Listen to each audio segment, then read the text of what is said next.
This summer was the hottest on record. Carbon dioxide levels haven't been this high for over 3 million years. Parts of the Arctic are 30 to 40 degrees Fahrenheit hotter than normal due to extreme heat domes. One of the worst droughts in living memory is sweeping across southern Africa, leaving close to 70 million people without enough food and water. The Doomsday Glacier is melting much faster than expected, threatening to raise sea levels by as much as 11 feet by 2100 and devastate seaside communities. The 10 warmest years on record have all occurred in the past decade. Reflect on that. The 10 warmest years on record have all occurred in the past decade. We are rapidly hurtling toward climate collapse, and there is one major solution to this crisis that almost never gets the attention it deserves. That solution? Embracing a sustainable, plant-based lifestyle, both individually and collectively.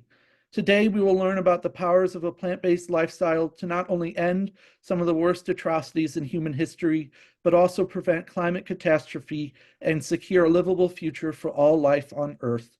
Covering everything from Animal Ag's vast disinformation campaign to framing animal farming for maximum impact to Janus values that support veganism and economic degrowth to veganic agriculture, this landmark summit offers plenty to learn from, enjoy, and ruminate on.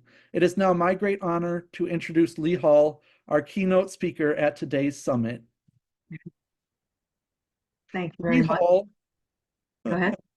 Lee Hall, whose pronouns are they, them, Lee, became vegan in 1983. Lee holds an environmental law degree with a focus on climate from Vermont Law School and has held adjunct positions at Rutgers Law School and at Widener, Delaware Law. Lee has collaborated with Carolyn Harris on the Always for Animal Rights podcast, Karen Hartglass on It's All About Food, and Laura Schleifer on the Institute for Clinical Animal Studies. And yes, Lee really went on Fox News to speak out against National Park Service deer control schemes. Lee wrote the non-human rights and human sustainability entry for the Encyclopedia of the UN Sustainable Development Goals. Lee's current work takes shape in the Studio for Animal Liberation. Come on in, patreon.com/Lee Hall. That's patreon.com/Lee Hall. In their keynote address, Lee will give a provocative presentation titled Animal Ag's Disinformation Campaign. To motivate this presentation, Lee writes the following. In 2006, the UN published Livestock's Long Shadow, an indictment of animal ag's destructive influence on the planet at every scale, global to local. Now the planet's largest, most richly diverse wetlands are on fire. Why and how are the connections being stifled? Why on earth do we still put up with this business? Without further ado, here is Lee Hall. Thank you so much for that, Kyle. I'll jump right in and start to share.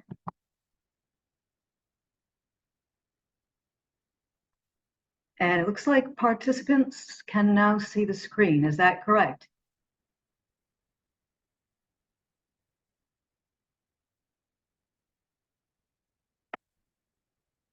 Kyle, can you see this?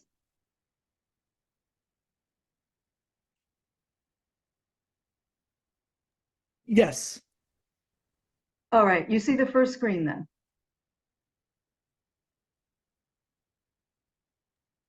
Yes, we do. A lot of people in chat are saying they see it too.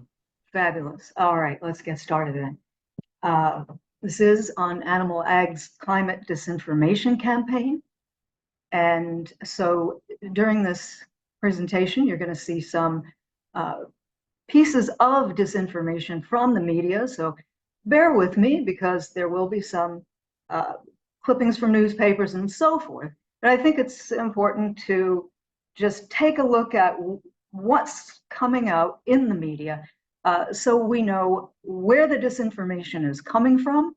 A lot of it, by the way, is coming from the United States, and we'll see that. So this may be a US-centric presentation, but the disinformation is also largely US-centric, as we'll see. So thank you, Kyle, for hosting the Vegan Climate Summit once again, we mentioned briefly when we were chatting just a moment ago that people may come in and say, oh, I see all these vegans here. Is this a good use of my time to show up, or will I just see vegans preaching to the choir? Kyle had a wonderful answer for that. Kyle, if you have your mic on, please say how you worded that. My feeling on it is, if there's a choir, right? If there's a choir here, can the choir become preachers? And if you say, well, that's not me, then if you're here, you're able to point to people who are working on these issues. And obviously we're here today, people who are spending their life's work on this issue. And I'll also point to a couple who are not here today. So we know what's going on and who to amplify. So the choir can be preaching. And Kyle, are you here? And what was the thing that you said about education? It was a wonderful quote. Educating ourselves to educate the world, which is exactly what we're doing at the summit today. All right. All right. That's a good grounding for what we're about to do. I would imagine that a lot of people in the choir that is about to become preachers has heard of Livestock's Long Shadow. That publication came out in 2006, so that was almost 2 decades ago. It was a bombshell in its time. It was the first time that the UN had published something on the life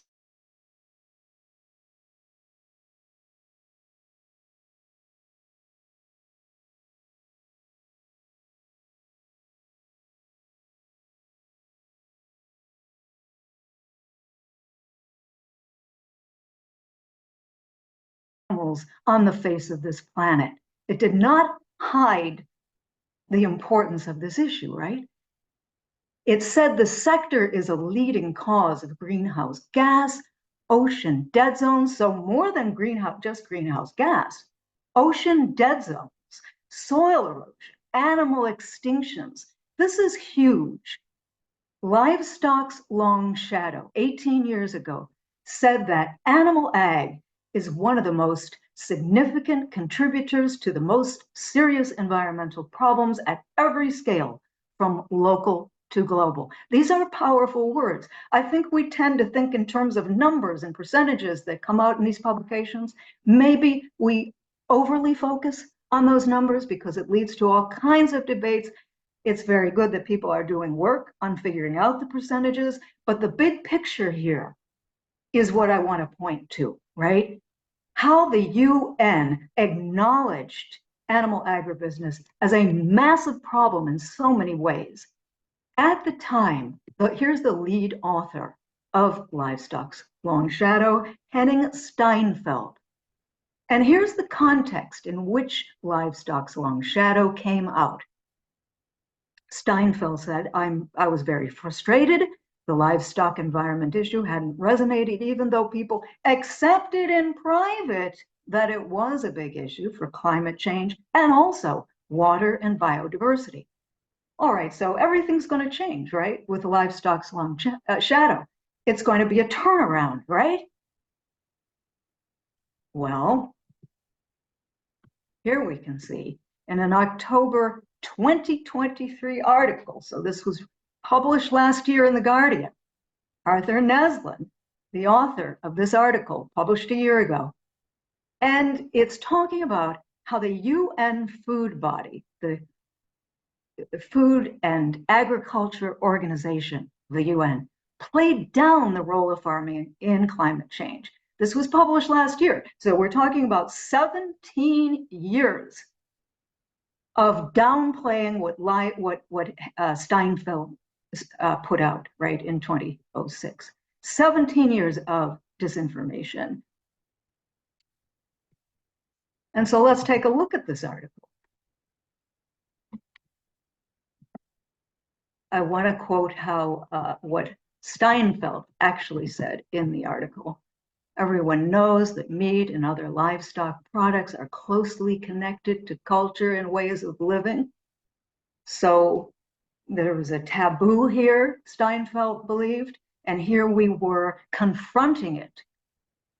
And then the author goes on to say, but none of them were quite prepared for the storm that broke when livestock's long shadow finally came out, cracking through the taboos.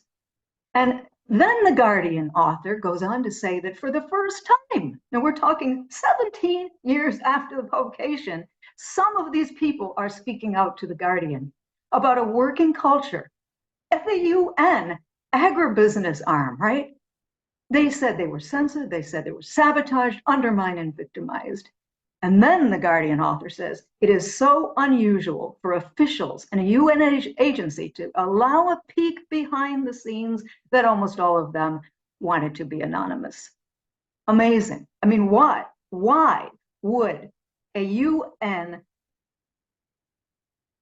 working group be so afraid of what they're saying? Why would they hide for 17 years? And the bottom paragraph of this I want to point you to, because it does say that after livestock's long shadow, environmental scientists and campaign groups really get revved up because of this truth that was coming out in 2006. A wave of popular documentaries such as Meet the Truth and Cowspiracy followed. Okay, but now the meat industry says they had to come back at this. And so Steinfeld remembers hearing complaints that the FAO has fallen into the hands of vegan activists. Well, at least we were noticed, right? And then ominous threats about vegans and the people who were doing the research, right? Anti-livestock people are a pest that needs to be eradicated. Now, who pushed back at livestock's long shadow? The big meat-producing countries in South America, Australia, and the United States. They all complained to the higher echelons of the Food and Agribusiness Organization. And then protests also came in from private companies. And who were they? The meat, the dairy, and the feed producers. Keep your eye on the feed producers. We talk about meat and dairy a lot. Keep your eye on the feed producers. Massive international industry. Now, the FAO has a logo, and it's wheat, and it says fiat panis, which means let there be bread. It doesn't say let there be meat, feed, and dairy industries. Let there be bread. This is how we get our protein, right? Grains and also pulses, right? Beans. This is how we feed the world. We know what's basic in nutrition and what can feed the world. And it's in the logo. Now, this article from the BBC is just came out this year. And it's talking about a sea change since recently. In England, the UK's Climate Change Committee argues for a 20% reduction in meat and dairy consumption by 2030. And so it says here, Veronique Greenwood, in an article called How the Lentil Was Tamed and Helped Human Societies Thrive. This is the basic of our nutrition, right? The beans, the grains. And it says here in this article, lentils have the potential to once again take center stage. This is a traditional food. You know, it's funny, like how Steinfeld said, oh, we don't want to mess with people. We're going to put this truth out, but people are going to push back because it messes with traditions and it's a taboo. What's the true tradition? It's lentils. It's the bread. So what has happened to teach us that animal agribusiness is traditional or should be what we go to in our social occasions? Lentils have the potential to once again take center stage. And these are this is my lentil dish.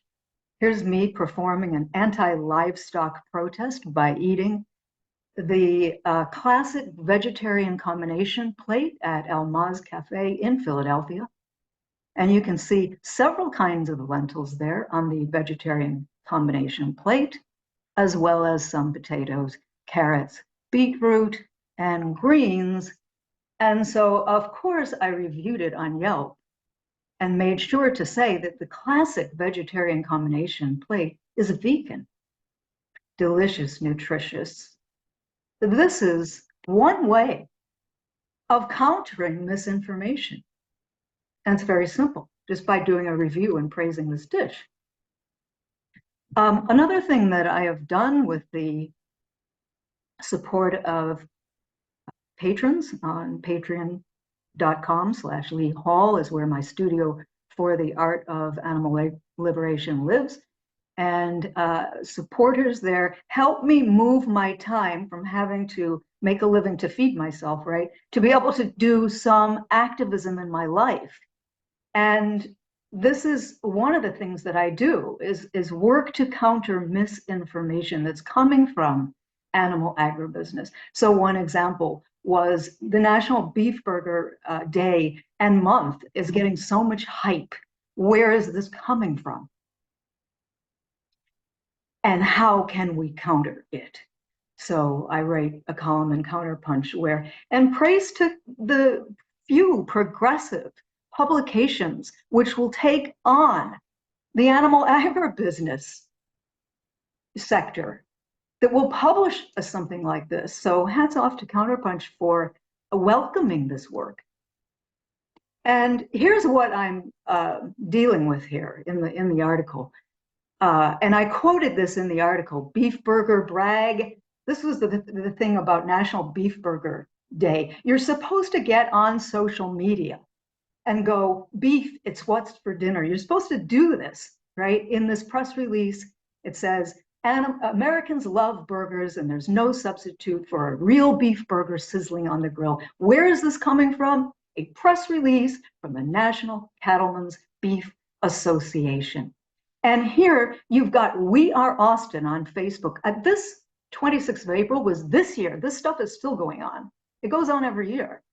And so here's this community news group on Facebook going, oh, let's 56% of Americans eat a hamburger at least once a week.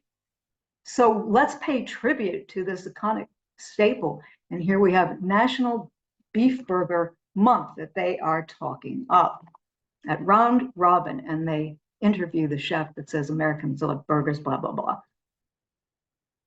So in the article for Counterpunch, I put a recipe for avocado-based ice cream.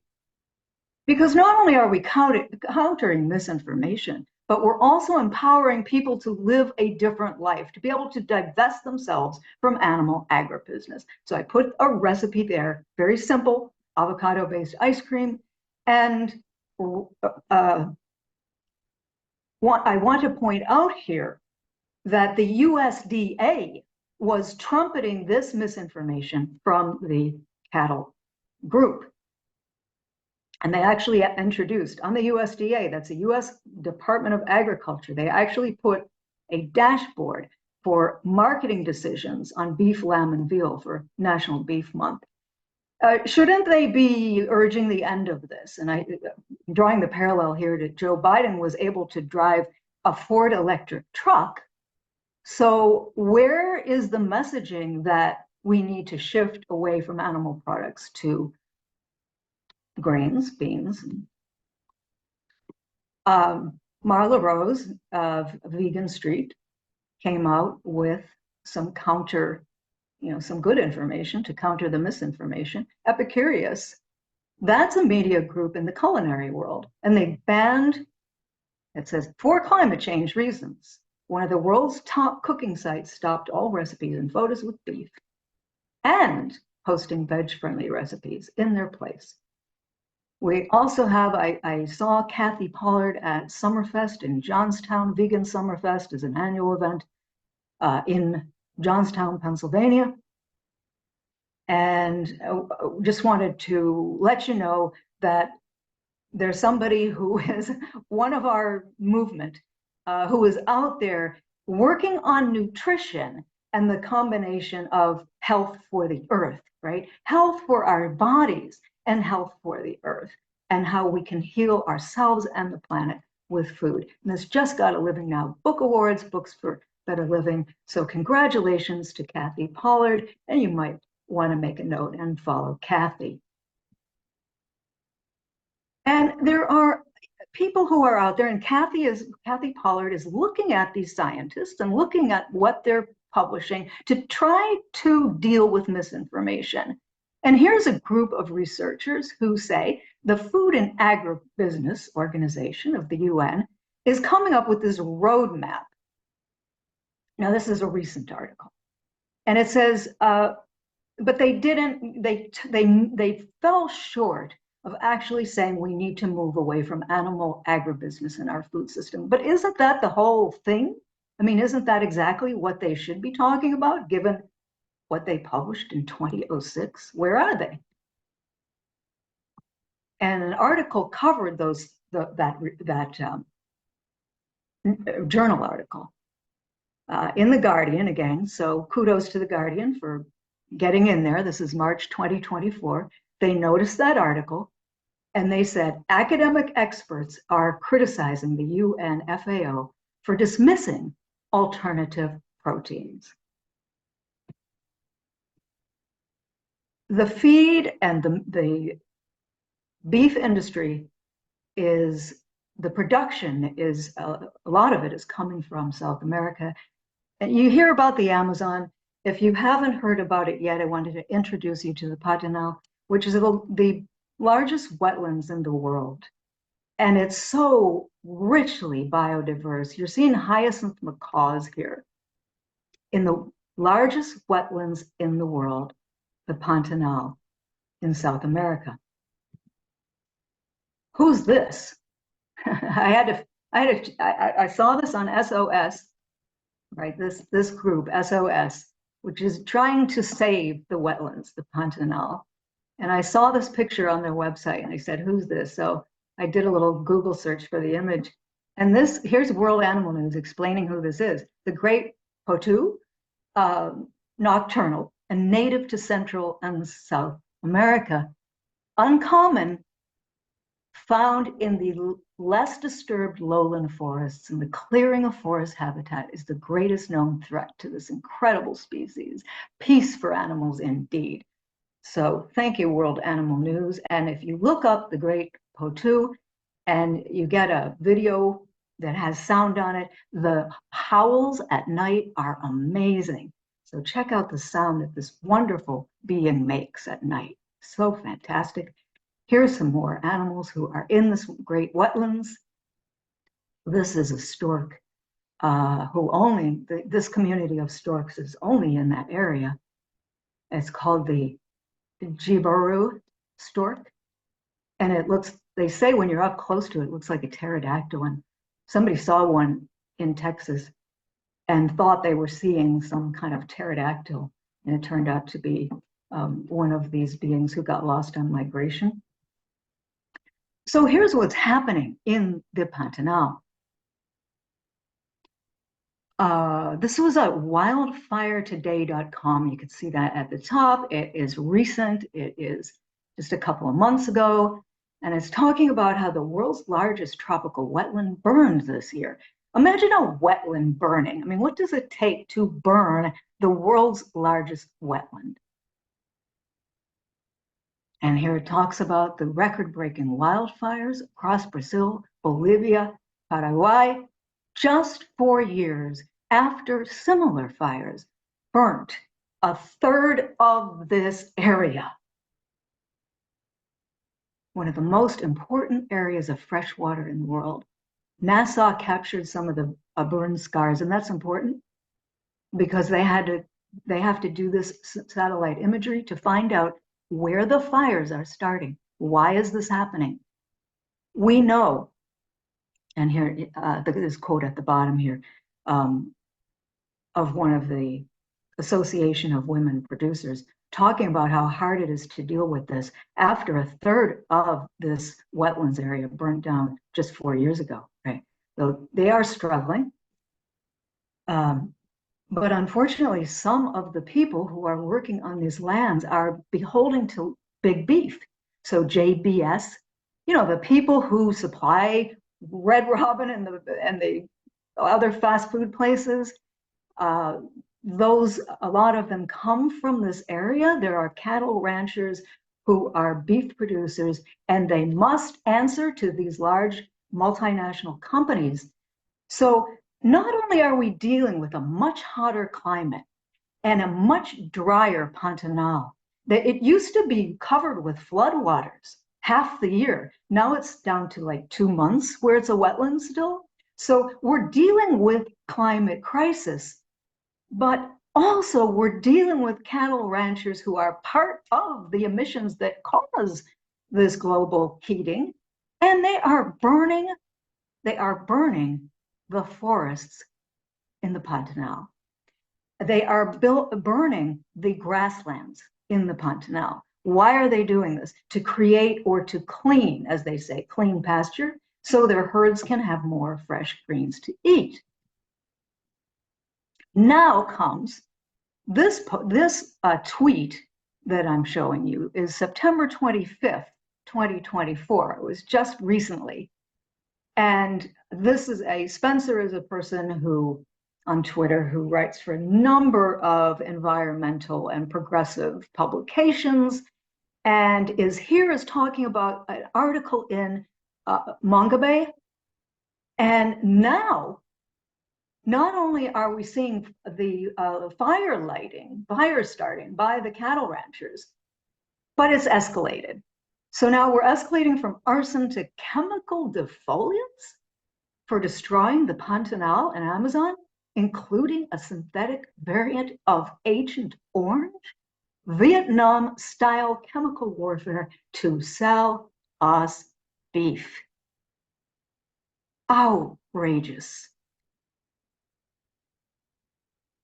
On top of everything that's happening to this habitat, now Brazil wants to turn a river that goes through it into a shipping channel. That will ruin the biodiversity of this area. What do you think they're shipping, by the way?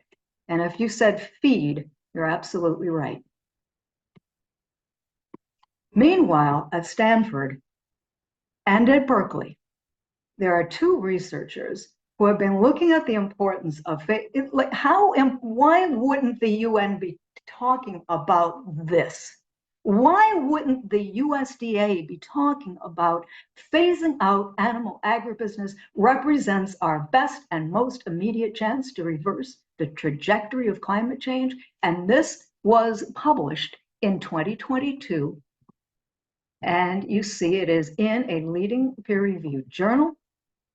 And what the authors here from Berkeley and UC Berkeley and Stanford say is the worldwide phase out of animal ag combined with a global switch to a plant-based diet would effectively halt the increase of atmospheric greenhouse gases for 30 years, giving humanity more time to end its reliance on fossil fuels. Fantastic work. I should say, because I'm going to talk about ties from industries into what's being published through academia. So I'm going to tell you now that the second author there, Patrick O. Brown, you can see in the top right, you can see the title and the authors. And Patrick O. Brown is a co-founder of Impossible Foods. So I want to point that out, that there is that connection. This person does have that stake in the industry, but Patrick O. Brown is a professor emeritus, and so no longer has to work doing this research, and is doing it to counter the dominant paradigm, right? This is a person who is coming out and criticizing the dominant paradigm. So puts this person on a little bit of a different situation, but is working within industry, just the counter industry. And now we see the other side of this, and I think this is where a lot of it's coming from. And if Karen Hartglass is still on, Karen, if you're still here, make yourself known, please, to Kyle, because you know what's going on with this person more than any of us. This is an article in the New York Times, and there is a link also, Kyle, that I'd like you to share with attendees so you can actually go and see this article from, it's from 2 years ago. It's very important. It has the author of this article at the New York Times, the writer, has a voice file and reads it. And I really want you to hear what this person says if you get a chance, because there's an intro to this article that is so, so important about misinformation in the media. And so somebody in the New York Times really takes it on. All right, so this is now remember we were just talking about UC Berkeley. All right, now let's look at a professor at UC Davis who runs an academic center that was conceived by a trade group and gets most of the funding from actually feed. Okay, so let's look at who we're talking about. I just pulled this off. It's in the New York Times article, but this picture, I also just went to the University of California, Davis, and looked to see if Frank Mitloehner is still there after this New York Times, what I might call an expose or certainly a critique of this person and this person's influence, right? It's still there. University of California is funding, really the major funder of this person as a professor, right? And this person's work. The New York Times says the center, the Clear Center that Frank Mitloehner founded, has become a leading institution in the field of agriculture and climate. It was set up not long ago, 2019, with almost $3 million from the Institute for Feed Education and Research, or iFeeder, the nonprofit arm of the American, a nonprofit arm of the feed trade. Really? A nonprofit arm? When you're a nonprofit arm of something, you can do a lot of things without disclosure, right? Because the profit rules don't apply to you. You become a nonprofit. But this this iFeeder represents major ag companies, major feed companies like Cargill and Tyson. Down at the bottom, the New York Times points out that the California Cattle Council is also funding this.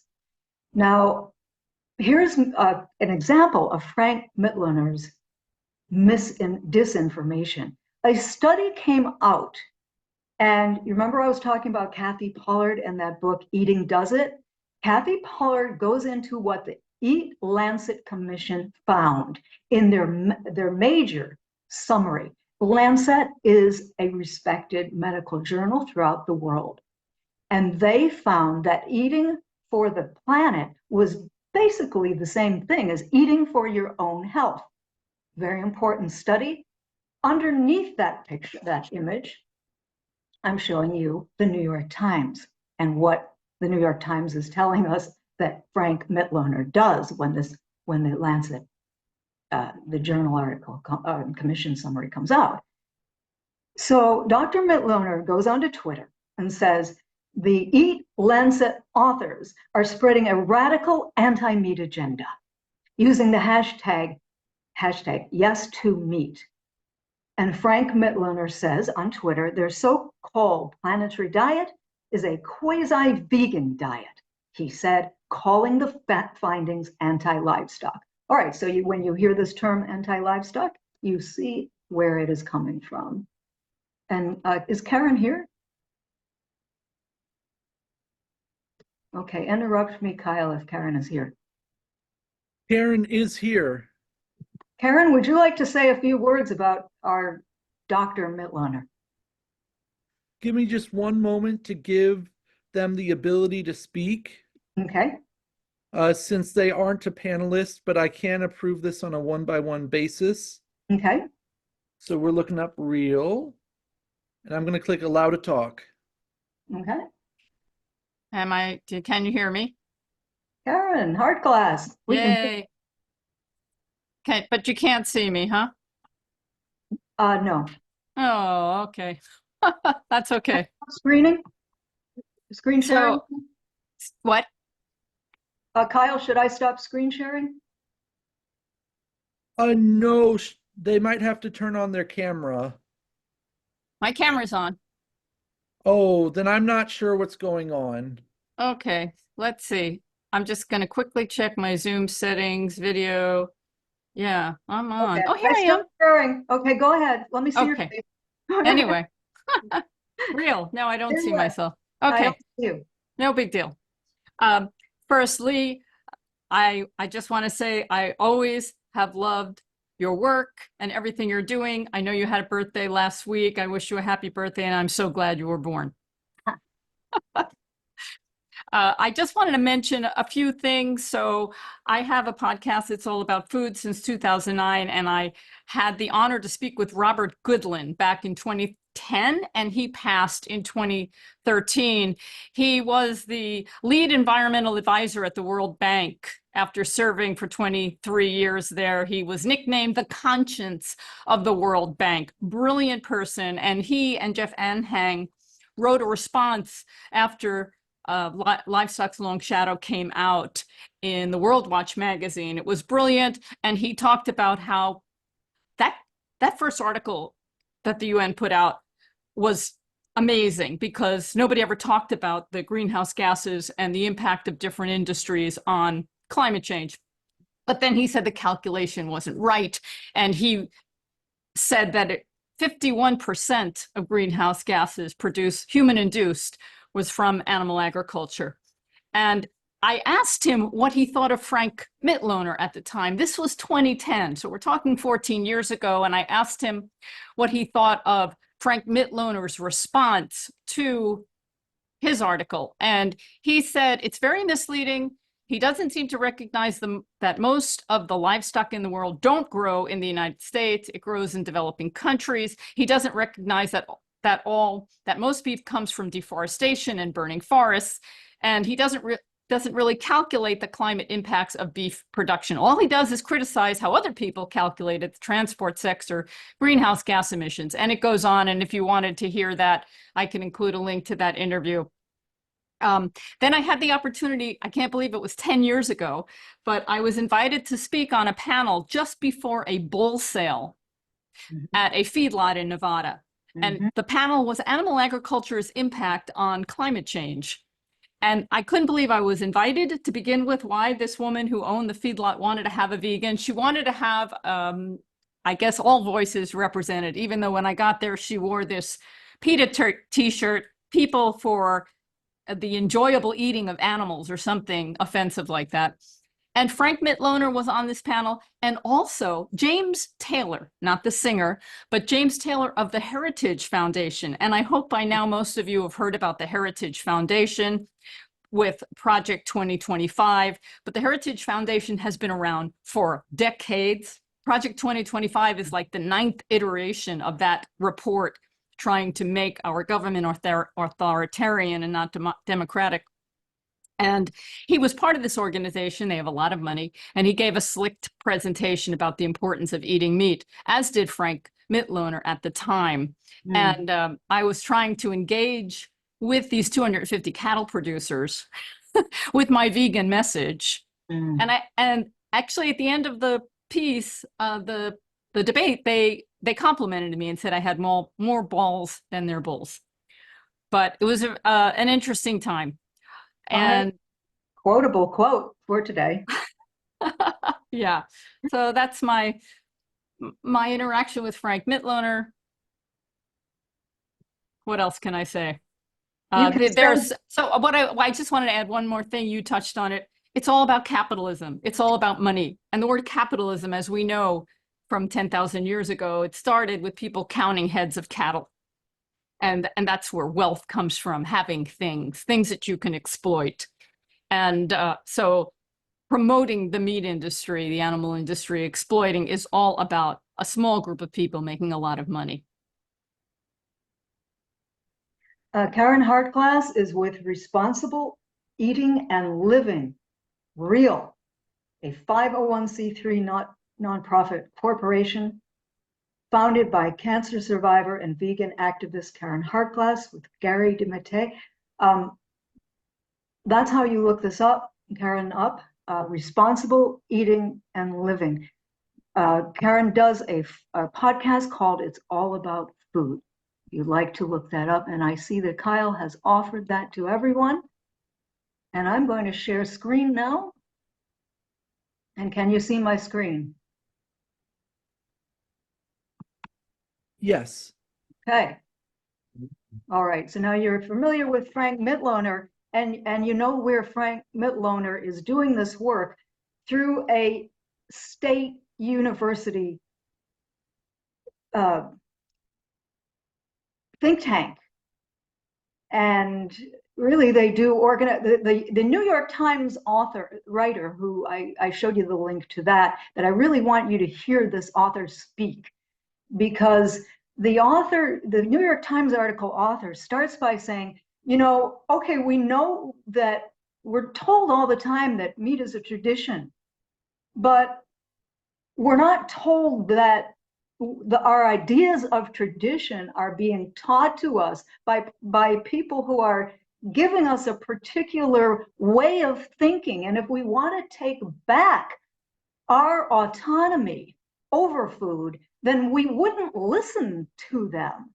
And the other thing that the New York Times author says is, yes, it's true that a lot of research is funded by industry. Yes, that's true.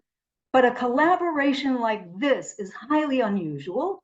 And Mitloehner comes out with conclusions that do not go along with what most of the people in this field are writing and producing. It's not a mainstream thing. Mitloehner is an outlier, and yet is being presented as the face of your traditional dinner. Another article that I'll point to you that just came out last year. I think this is a very important perspective. It's different than anything that we've talked about so far in this, and I think I got about 4 minutes here. This is a major peer-reviewed article, and it says it's talking about the global biomass of wild mammals. And it said, they broke this down, and they found out that if you're looking at the combined weight of mammals on the face of the earth, only 6% is free living, is untamed, as they call it, wild. Only 6% of the combined weight of mammals on earth is wild.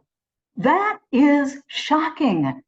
And it is because of this usurpation of habitat, this possession of land, to colonize the land and to colonize the free living communities who have evolved on this land. We're taken away from them, so that now only 6% of the combined weight of mammals on earth is wild.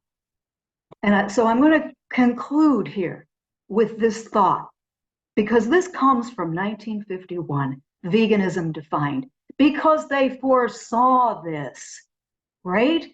They foresaw this. They knew where it used to be. Animal agriculture was, maybe you could say it had something to do with culture, right? Used to be in the old days, there were your uncle's farm, right?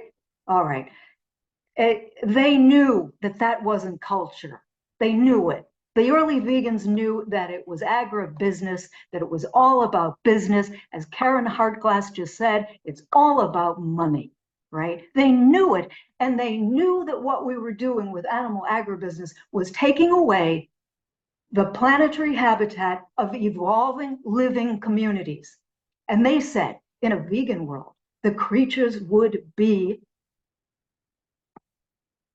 I've got a little thing in the middle of my, it would be reintegrated. I like the word reintegrated. It brings up integrity, reintegrated, the integrity of the bio community, right?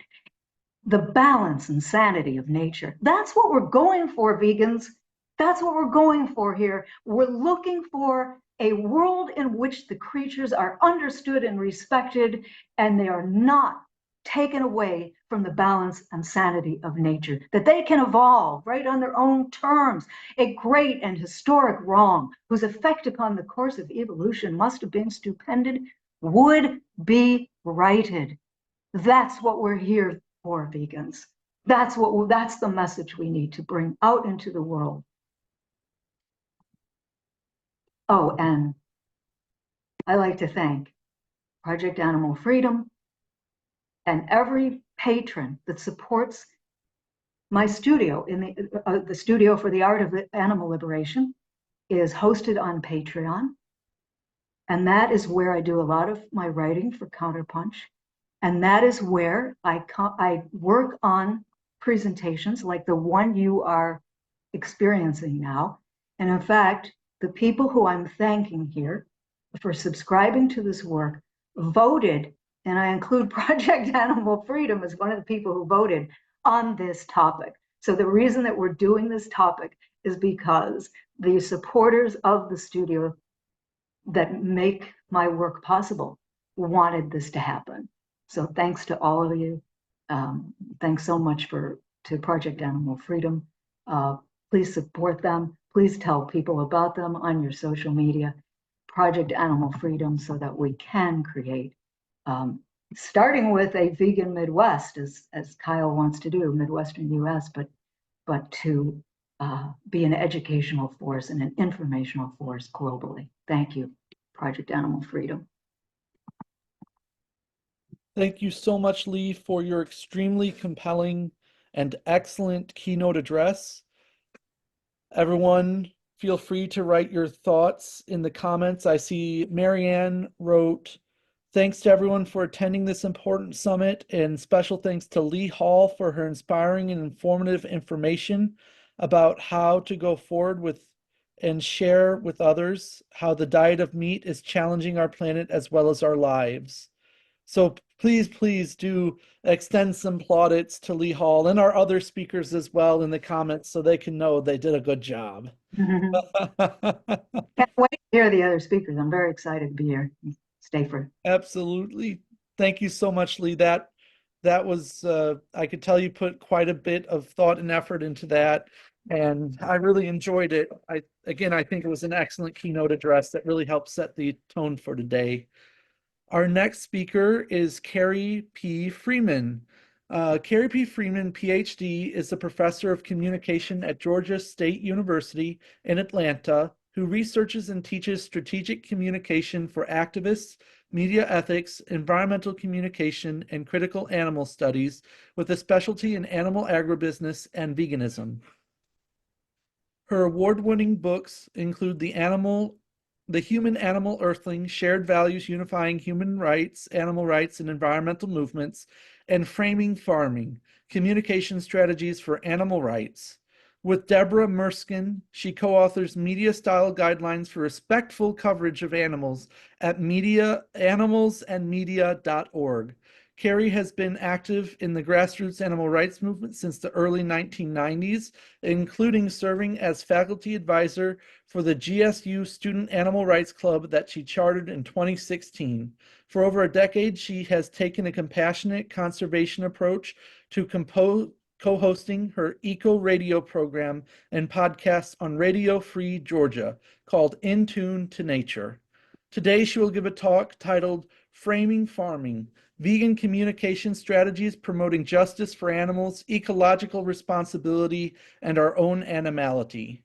Based on her dissertation research studying vegan advocacy campaigns from animal rights organizations and subsequent studies over the decade, Carrie shares strategic framing recommendations for how vegan activists can play the long game and foreground animal rights, not just animal welfare, while engaging American values of justice and freedom for other animals, ecologically responsible living for everyone's well-being, and humility and recognizing our own kinship with the animal community.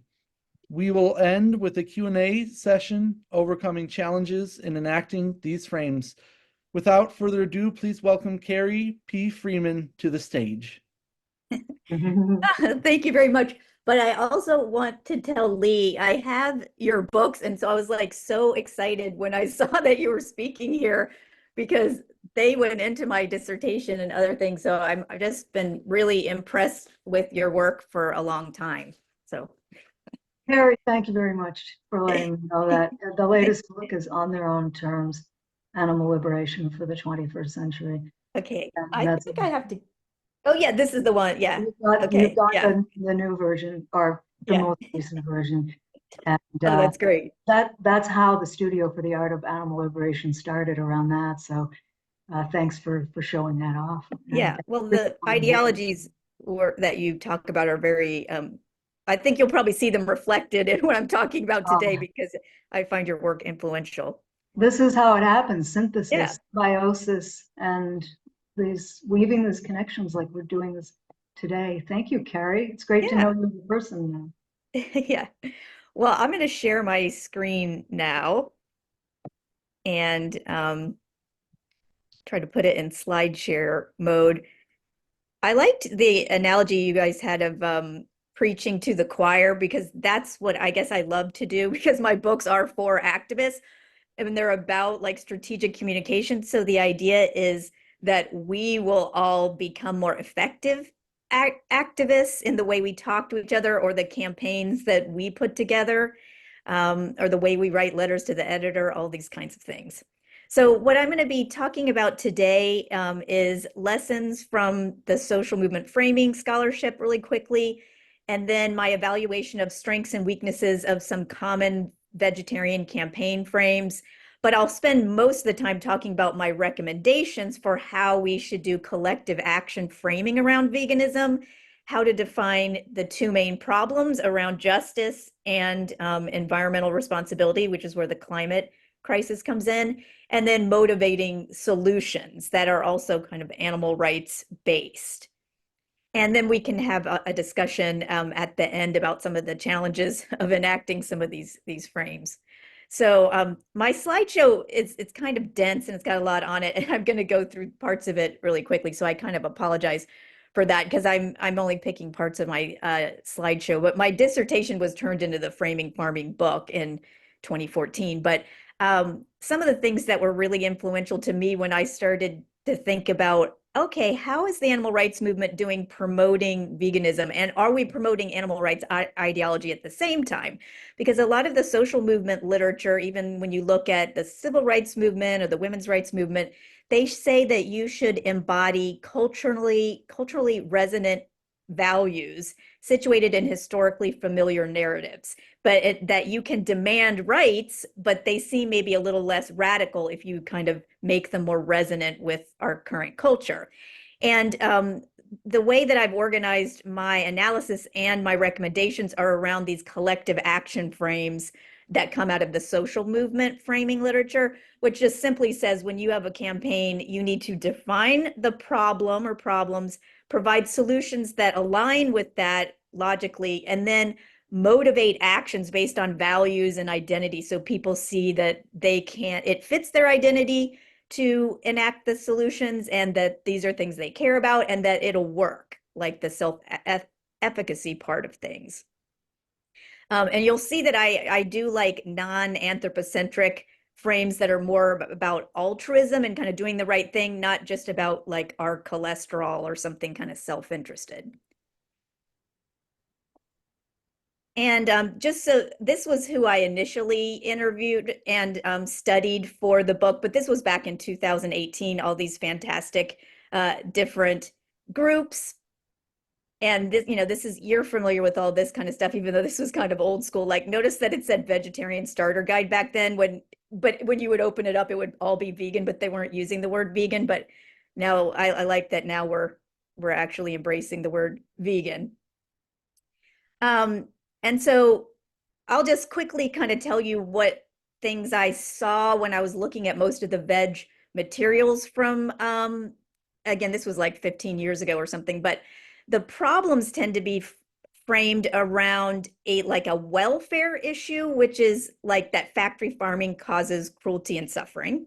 Now, these ones down here are a little bit more kind of animal rights oriented in terms of being about commodification and objectification of animals, harm to human health and the environment, and needless killing of animals.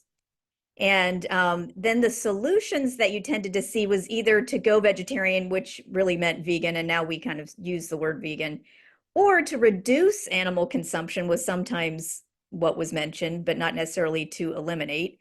And then there were some campaigns that were about reforming farming kind of along the way to going vegan, but that's a difficult message to try to make factory farming less cruel while still promoting a kind of a vegan campaign overall, or a vegan goal. It's kind of difficult.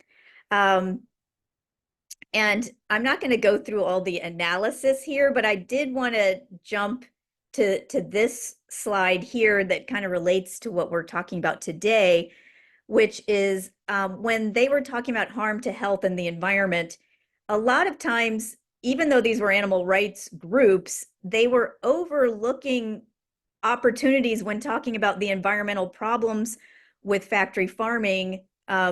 They were overlooking opportunities to point out that it's other animals who are also affected because of the environmental problems. I think sometimes we're like, oh, the climate issue is exacerbated by animal products, and then the climate issue is going to hurt us, humans.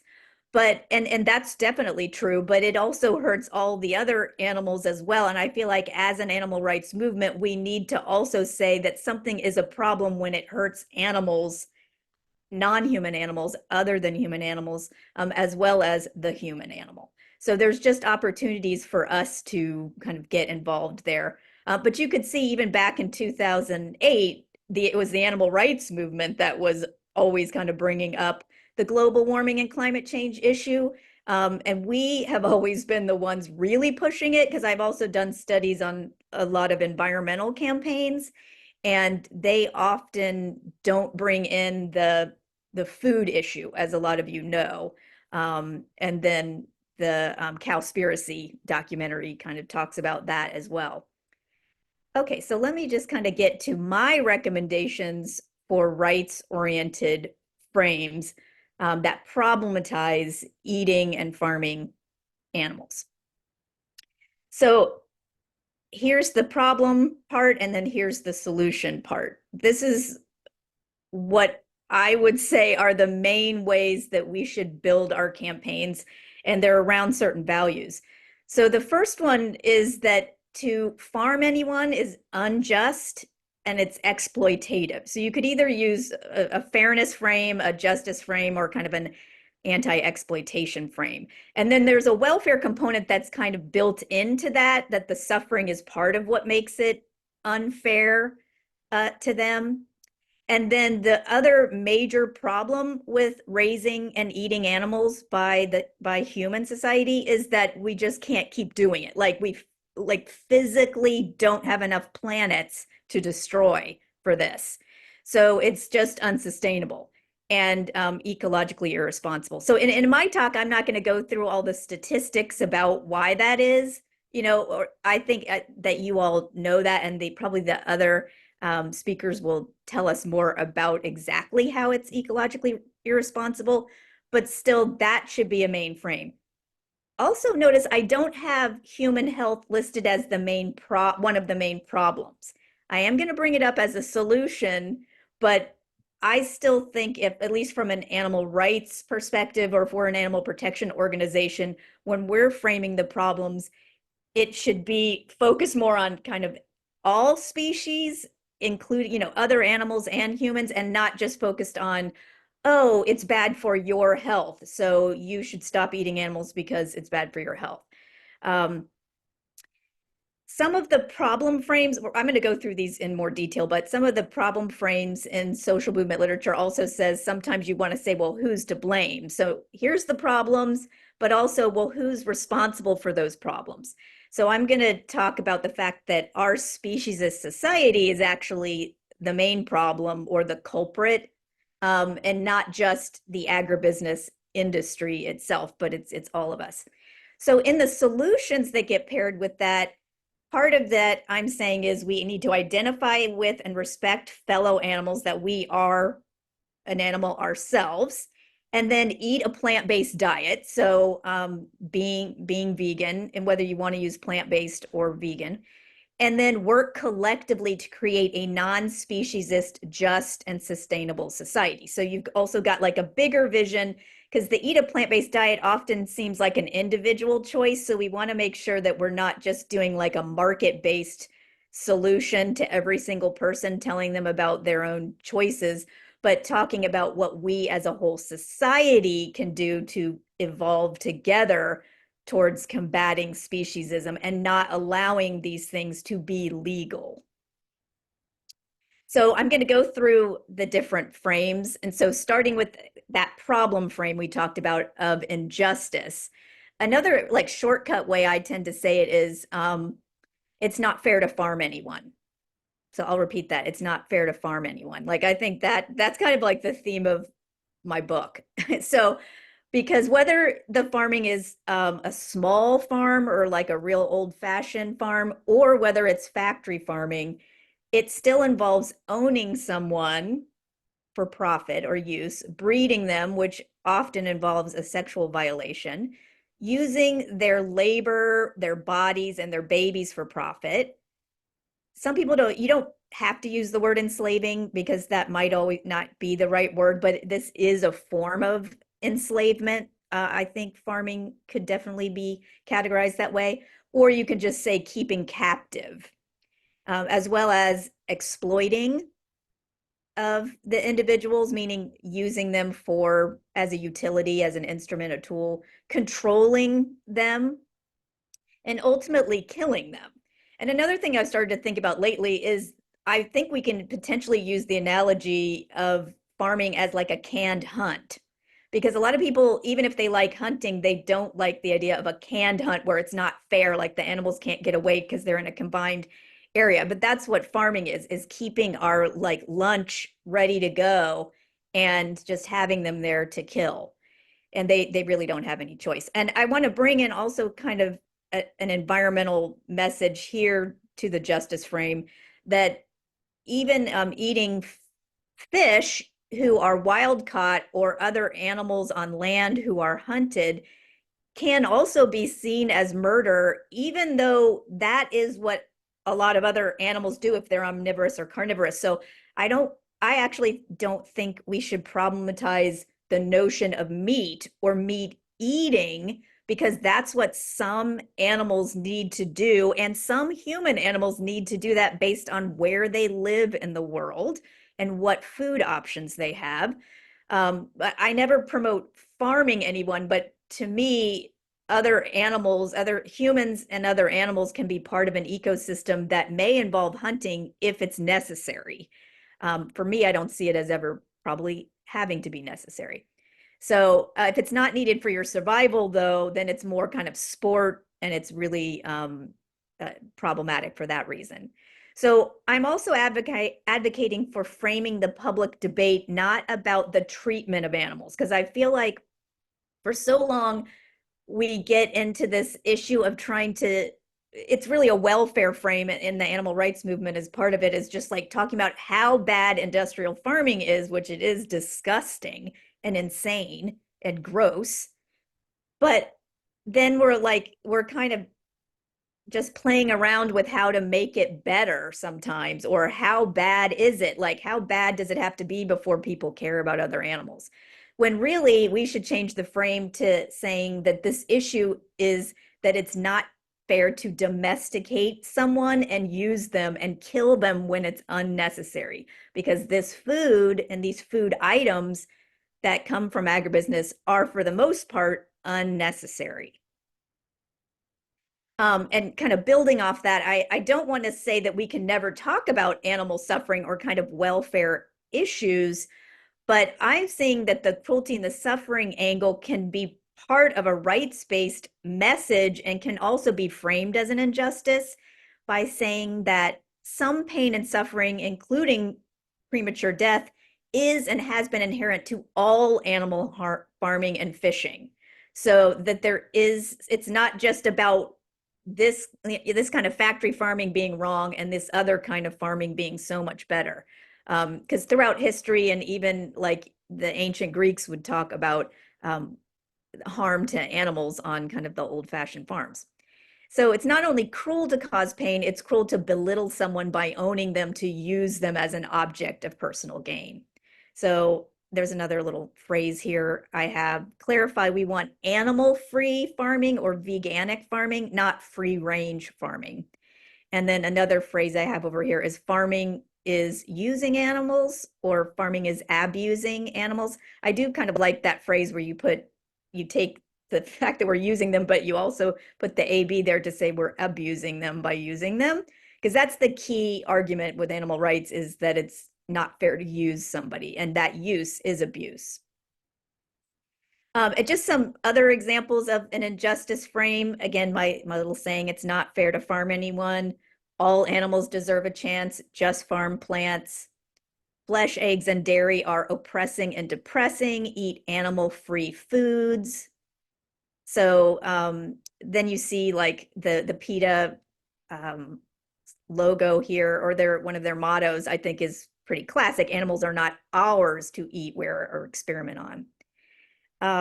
And just I'll quickly mention the images that we use to convey this are the hardest, I think, because the images we tend to use to show what's wrong with farming animals is very industrial. It's all the horrible images from factory farms, and they are disgusting and they are really visceral. But I think we want to go a little wider just to problematize eating animals in general by focusing on the killing and the death, and the fact that all types of farming, especially related to the dairy industry or the pig flesh industry, separation of families, usually mothers and babies. Insemination, again, a sexual violation, controlling their reproductive systems. And then fences, bars, nets, and ropes, instead of just kind of like the bars that we see and the cages, just even having animals with ropes around them or something just shows the control that we have over them. And then I like to also try to find examples of free wild species to kind of go with your notion of in your name of animal freedom. Like, yeah, we can't set farmed animals who have been domesticated and raised domesticated, we can't set them free because they wouldn't be able to survive on their own. But a lot of these animals have their counterparts in the wild, such as the wild turkeys that we have here in North America, or we have wild goats and wild sheep and other animals, or different jungle fowl and things like that. So those are some things to think about. The other frame that we talked about besides injustice, that relates a lot to this conference here, is the unsustainability frame, or the fact that it's ecologically irresponsible to keep farming and eating other animals. And so, I have a variety of little sayings here. Again, you don't have to use these type sayings. You can find better ones, but just they convey that it's irresponsible. Spare farmed animals and protect wild animals with every bite. Go vegan. Cattle ranchers kill wild animals too, because they're in charge of that. They really, not only do they kill animals around their farms that they see as a threat, whether they are a threat or not, but they also that wildlife services department that we have in the United States that uses taxpayer money to kill millions of free living wild animals every year does so mainly because of agribusiness.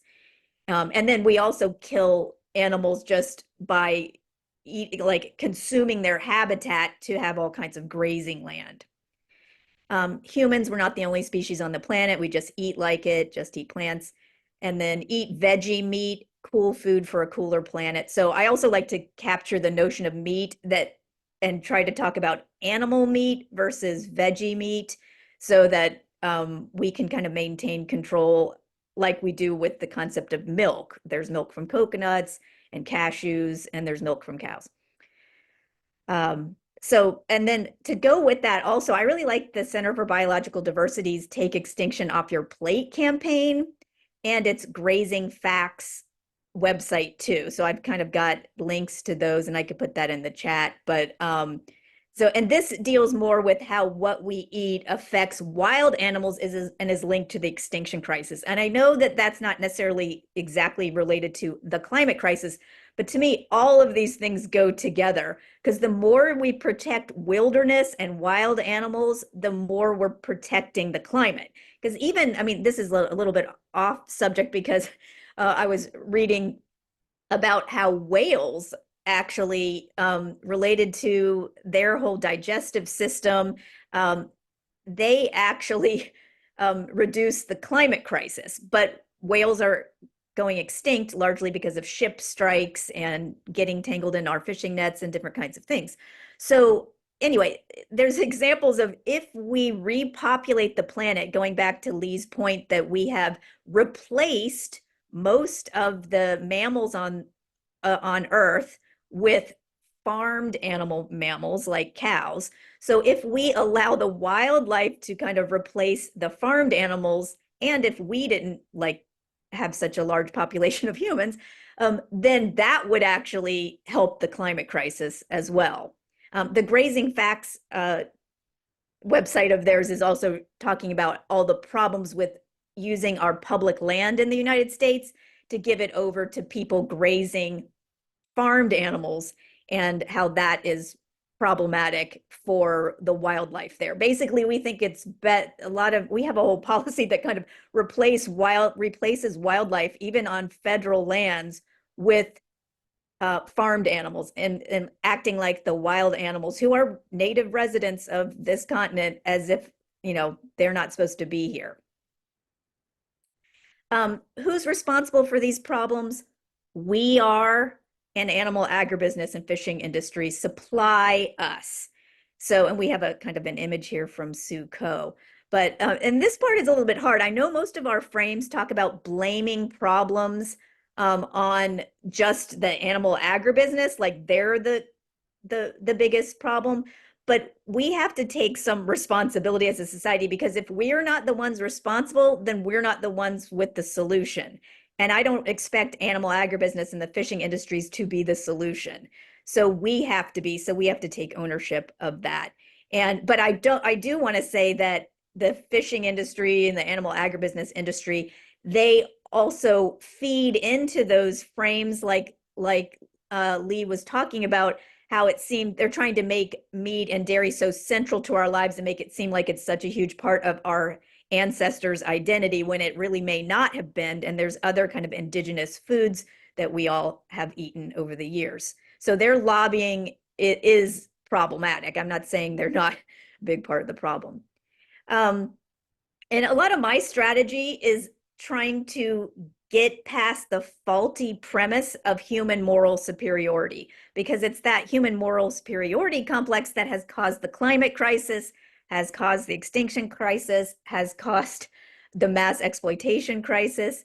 And so if we start seeing ourselves as fellow animals, human animals, then farming and eating a fellow someone becomes more than just inhumane, it becomes unjustifiable. So getting to my solutions, I'll try to go through this kind of quickly here, but I have some that are more identity-based, some that are more consumer-based and more citizen-based. I was just talking about respecting fellow animals by seeing ourselves as part of that animal community.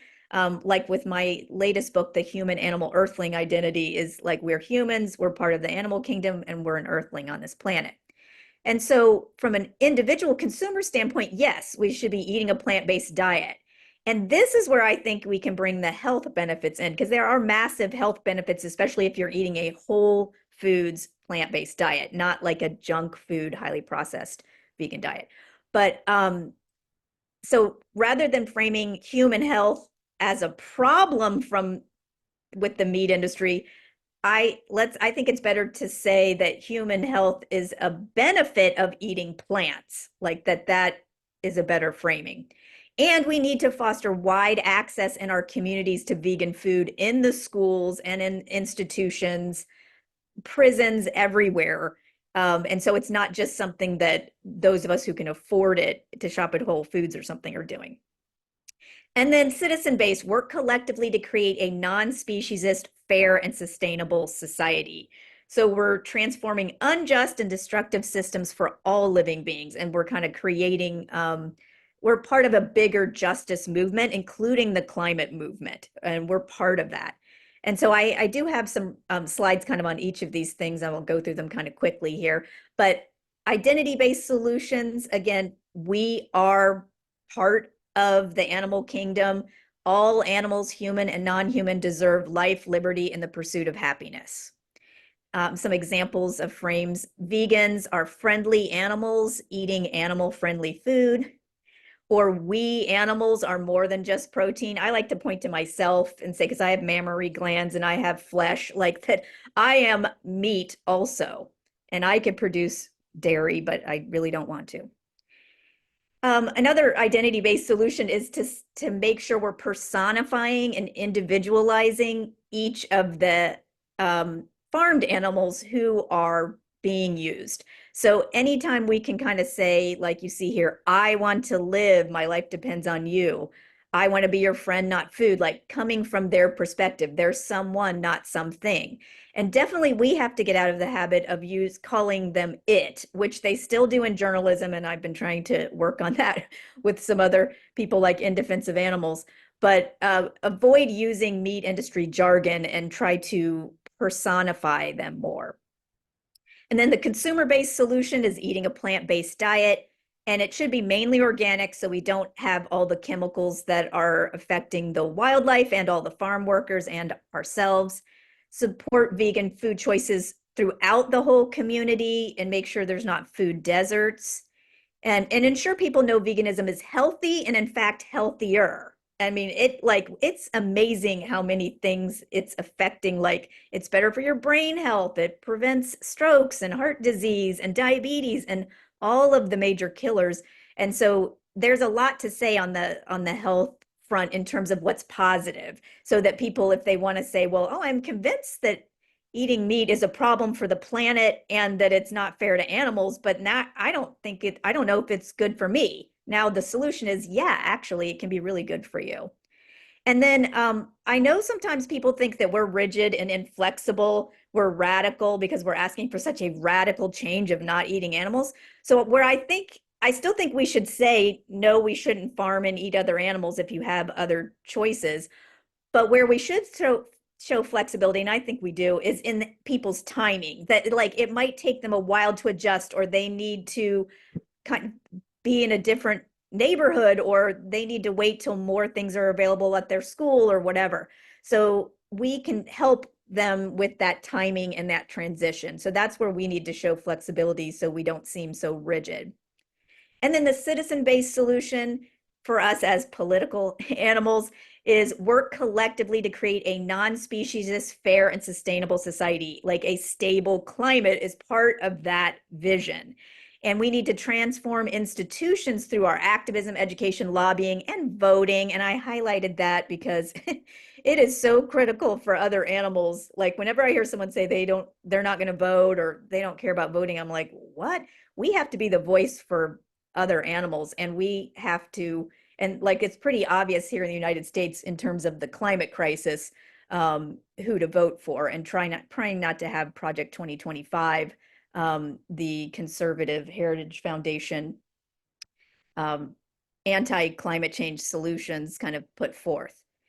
Some of you might have heard of the group Pax Fauna, and they do a lot of studies, and they came up with this evolve together frame that helps defeat feelings of individual futility, because they did find that a lot of people already know that eating animals is cruel, or they might know that it causes environmental problems, but they think, what's it going to matter if I make a change? So again, trying to deal with this as a systems level, as a speciesist society that needs to be more responsible as earthlings. If we say that we're all evolving together towards that, that's more motivating to people. And then there's so many ways we can build broad coalitions with so many other movements, so we're not just isolated as we usually are. So that was what my book, The Human Animal Earthlings, was about, is trying to bring in lots of other movements and show how we can build coalitions for peace and equality and civil rights and environment, for worker rights, anti-poverty, anti-racism, anti-sexism. Like we can be part of that, and we should be part of that. And so I think I'll just kind of end it there so we have a little bit of time to talk.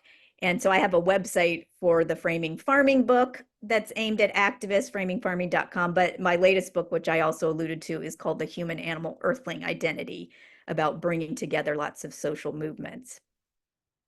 So that's all I had. Let's see how we're doing. We don't have that much time left for questions. but I'm going to open it up, Kyle. I do have a question up here that might be interesting to people, but Kyle, why don't you just let me know what questions might already be in the chat, or if you have a question, or just something I said kind of sparked some ideas. Absolutely. I'm checking the chat. I don't believe I've seen any questions, but if you all have any questions, please put them in the chat and we'll get to them as soon as we can.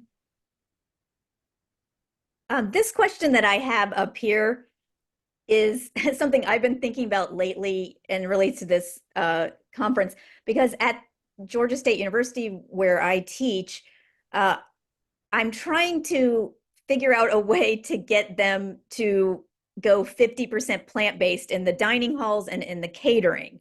And the main way you do this is to attach it to the climate initiative. I mean, it can be, I think you can also have a public health message in there as well. I do think that my justice message, just like for animal, like doing this for other animals, I don't know at the institutional level, like with governments and institutions, they kind of want framing that is more, probably a little more anthropocentric, but also more kind of on common ground. And so that's a little bit of an issue. So if we can get them to recognize on campuses, which a lot of campuses have already done this, that part of your climate mitigation commitments should be increasing the amount of plant-based food and decreasing the amount of animal-based food on your campus. How can we ensure that that whole thing is not just framed anthropocentrically, like we're doing this not for the animals, we're just doing this for the climate crisis, because the climate crisis is making us, we're the ones who are going to be affected, and we're the ones hit by the hurricanes and stuff, when really we want to also say, like, well, it's also better to not contribute to all the animal injustice and the animal suffering and to all the wildlife that are being killed. So yeah, it's kind of difficult at the institutional level, where reducing meat is a kind of acceptable, but eliminating meat or animal meat or animal food seems radical.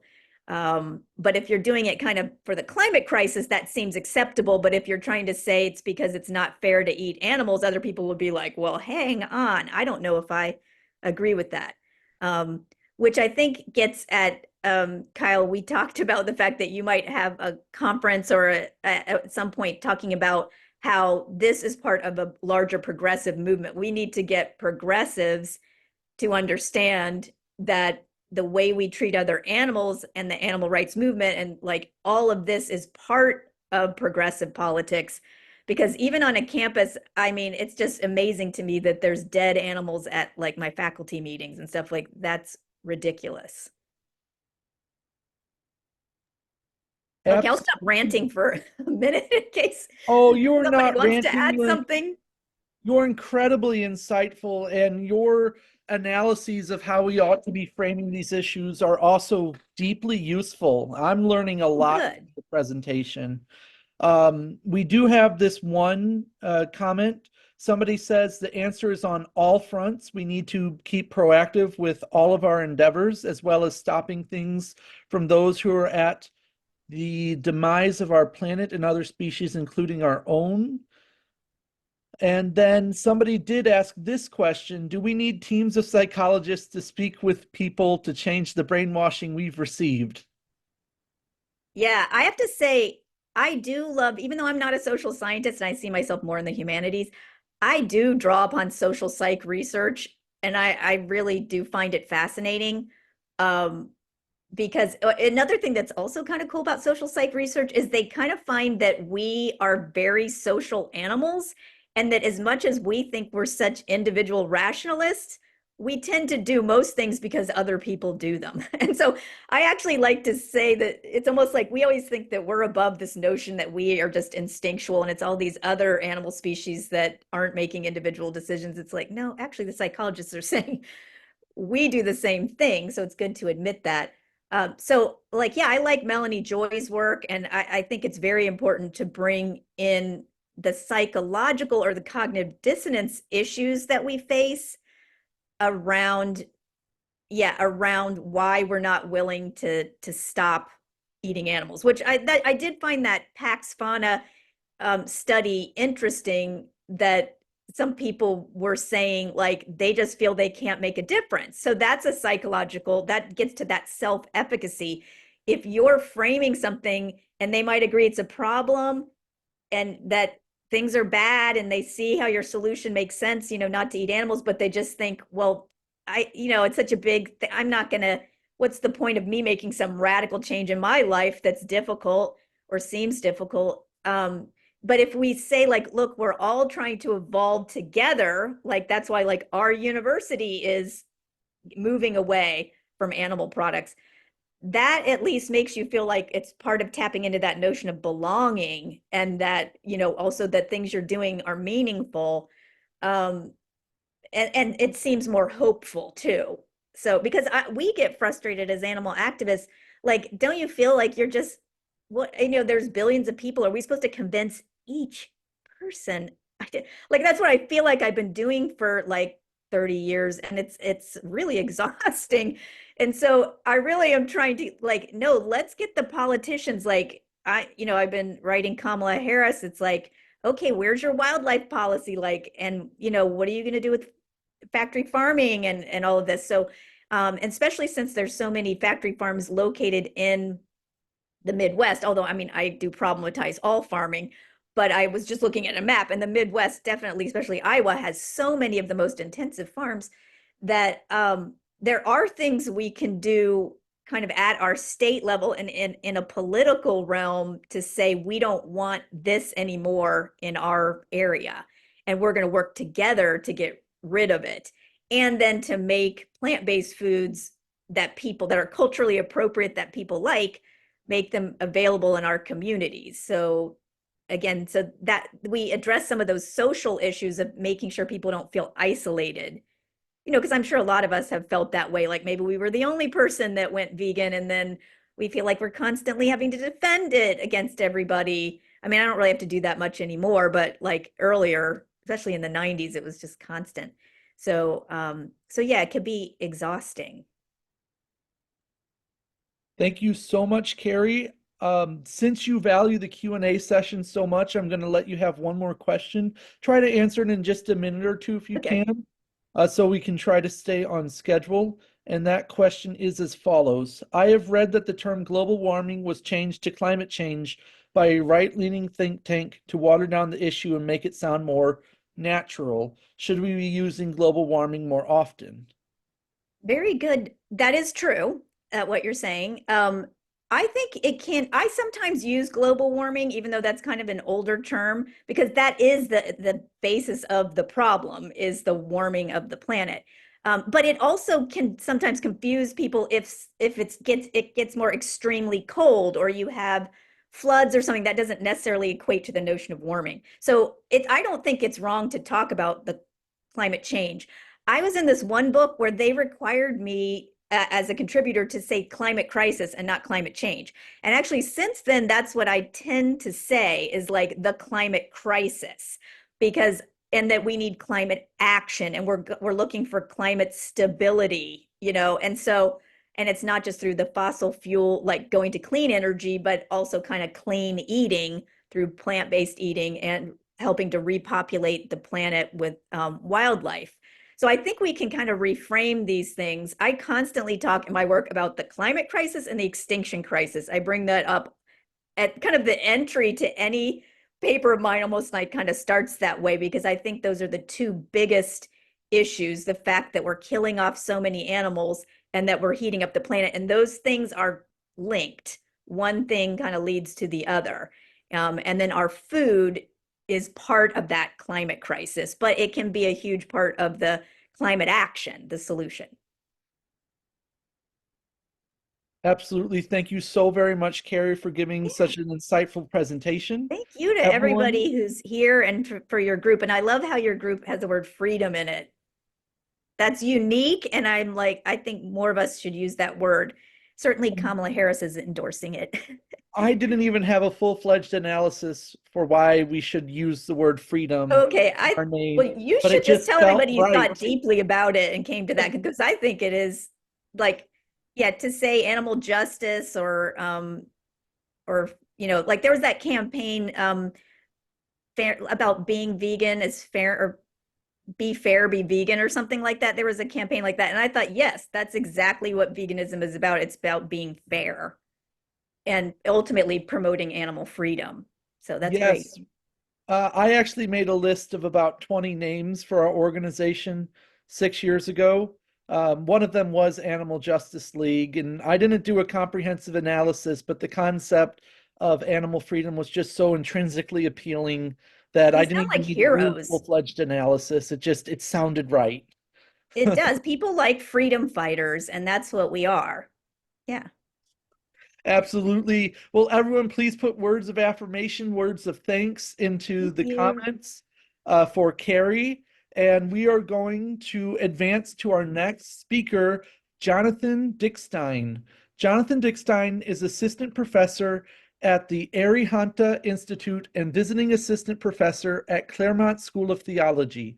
He is also the lead organizer of the Vegan Studies Initiative at Arihanta. Dickstein specializes in South Asian religions, animals and religion, and comparative ethics, and his current work focuses on Jainism and contemporary ecological issues.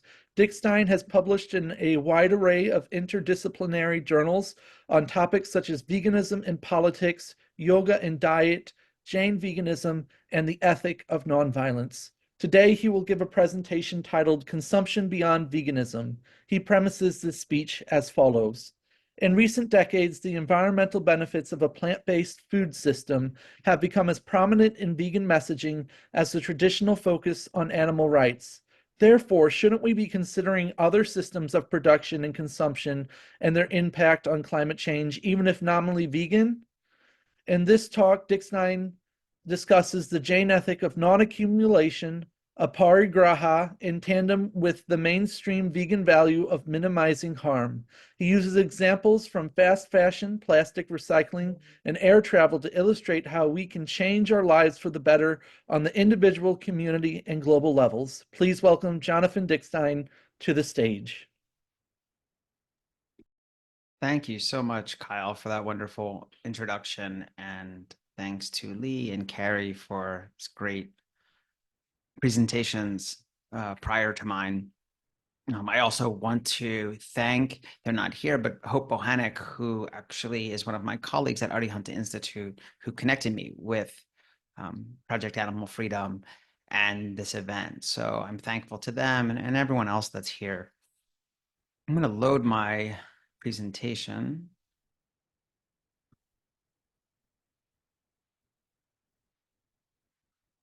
One second. Bear with me, please.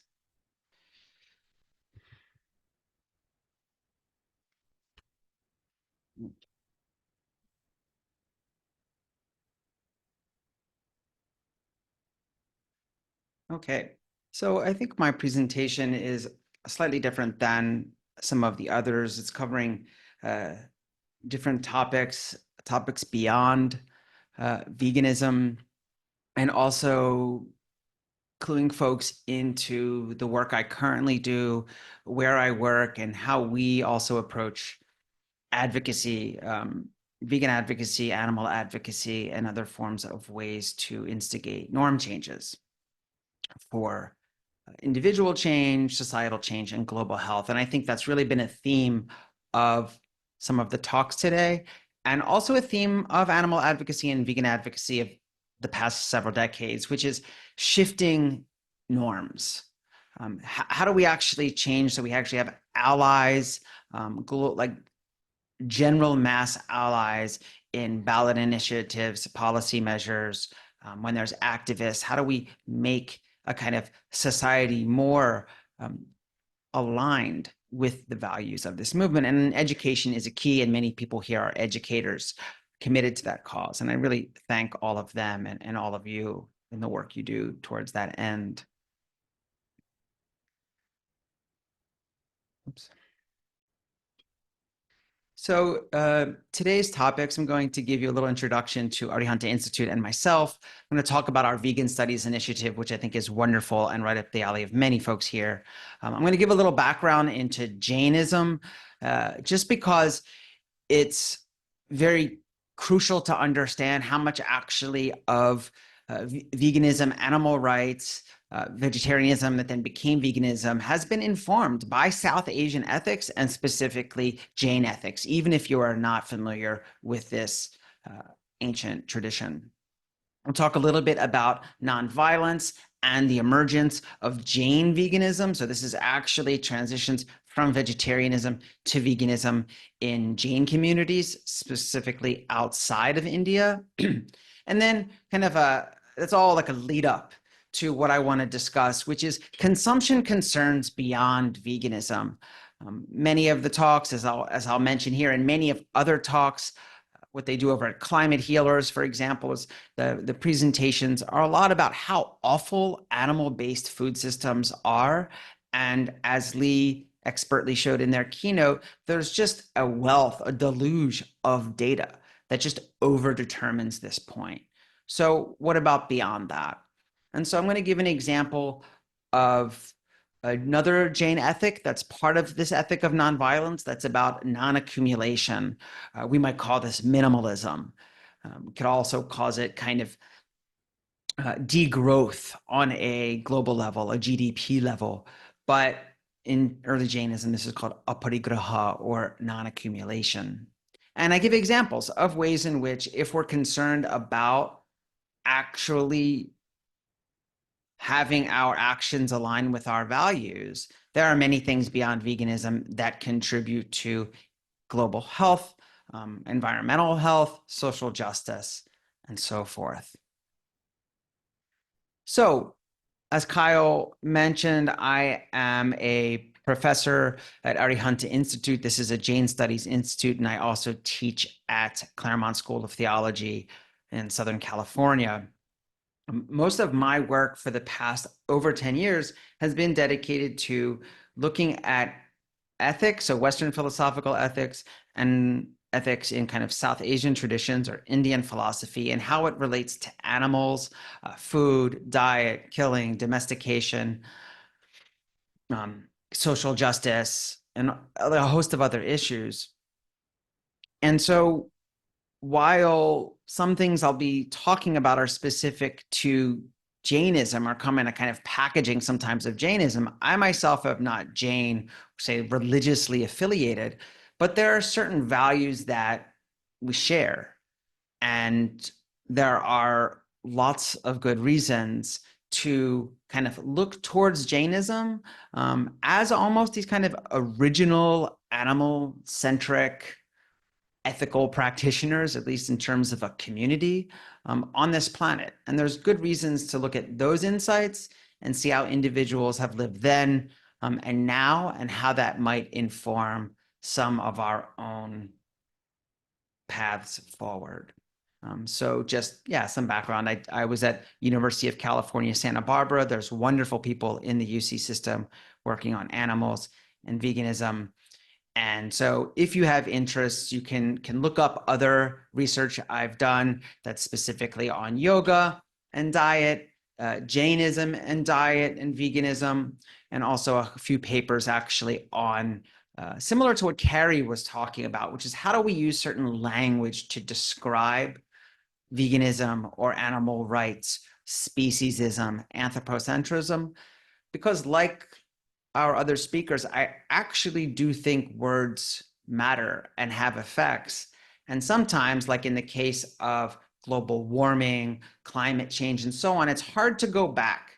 You know, once you've started to initiate a certain form of discourse, and now you want to edit it, it's hard when it gets kind of pushed into the mainstream and you're trying to troubleshoot it post facto later on.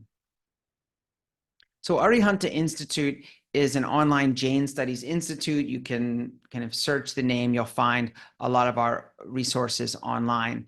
And this emerged in the past few years to democratize Jain studies education, which means to allow the philosophy of Jainism and its adjacent traditions like Buddhist traditions at times and Hindu traditions, and some of its values to be available to everybody, not just those enrolled in a master's degree program or a PhD program or even an undergraduate program, but the ability to access some of that knowledge and some kind of expert education from your own home and at your own pace and at a reasonable rate. So part of my work there, or why I'm brought in, like I said, I'm not Jain.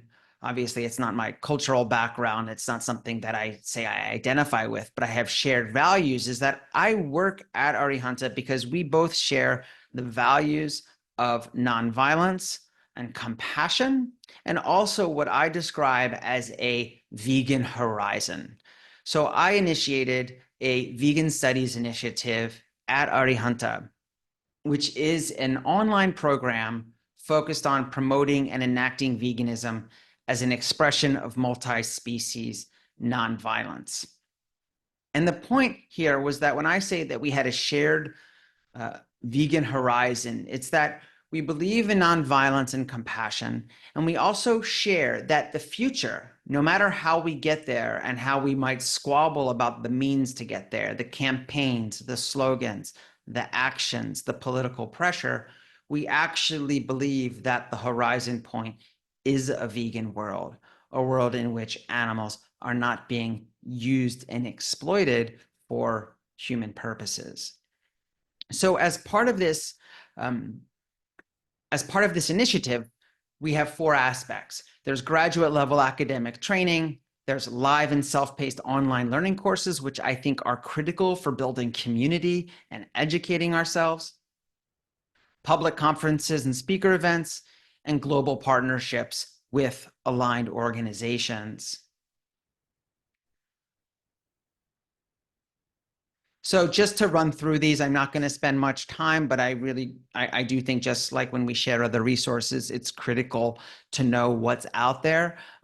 We actually have a veganism, animals, and ecology focus that I kind of lead in our jointly taught graduate program at Claremont School of Theology.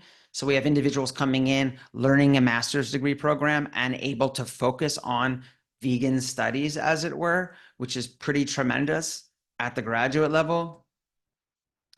What's probably more immediately accessible for most folks here is we offer self-paced online learning courses.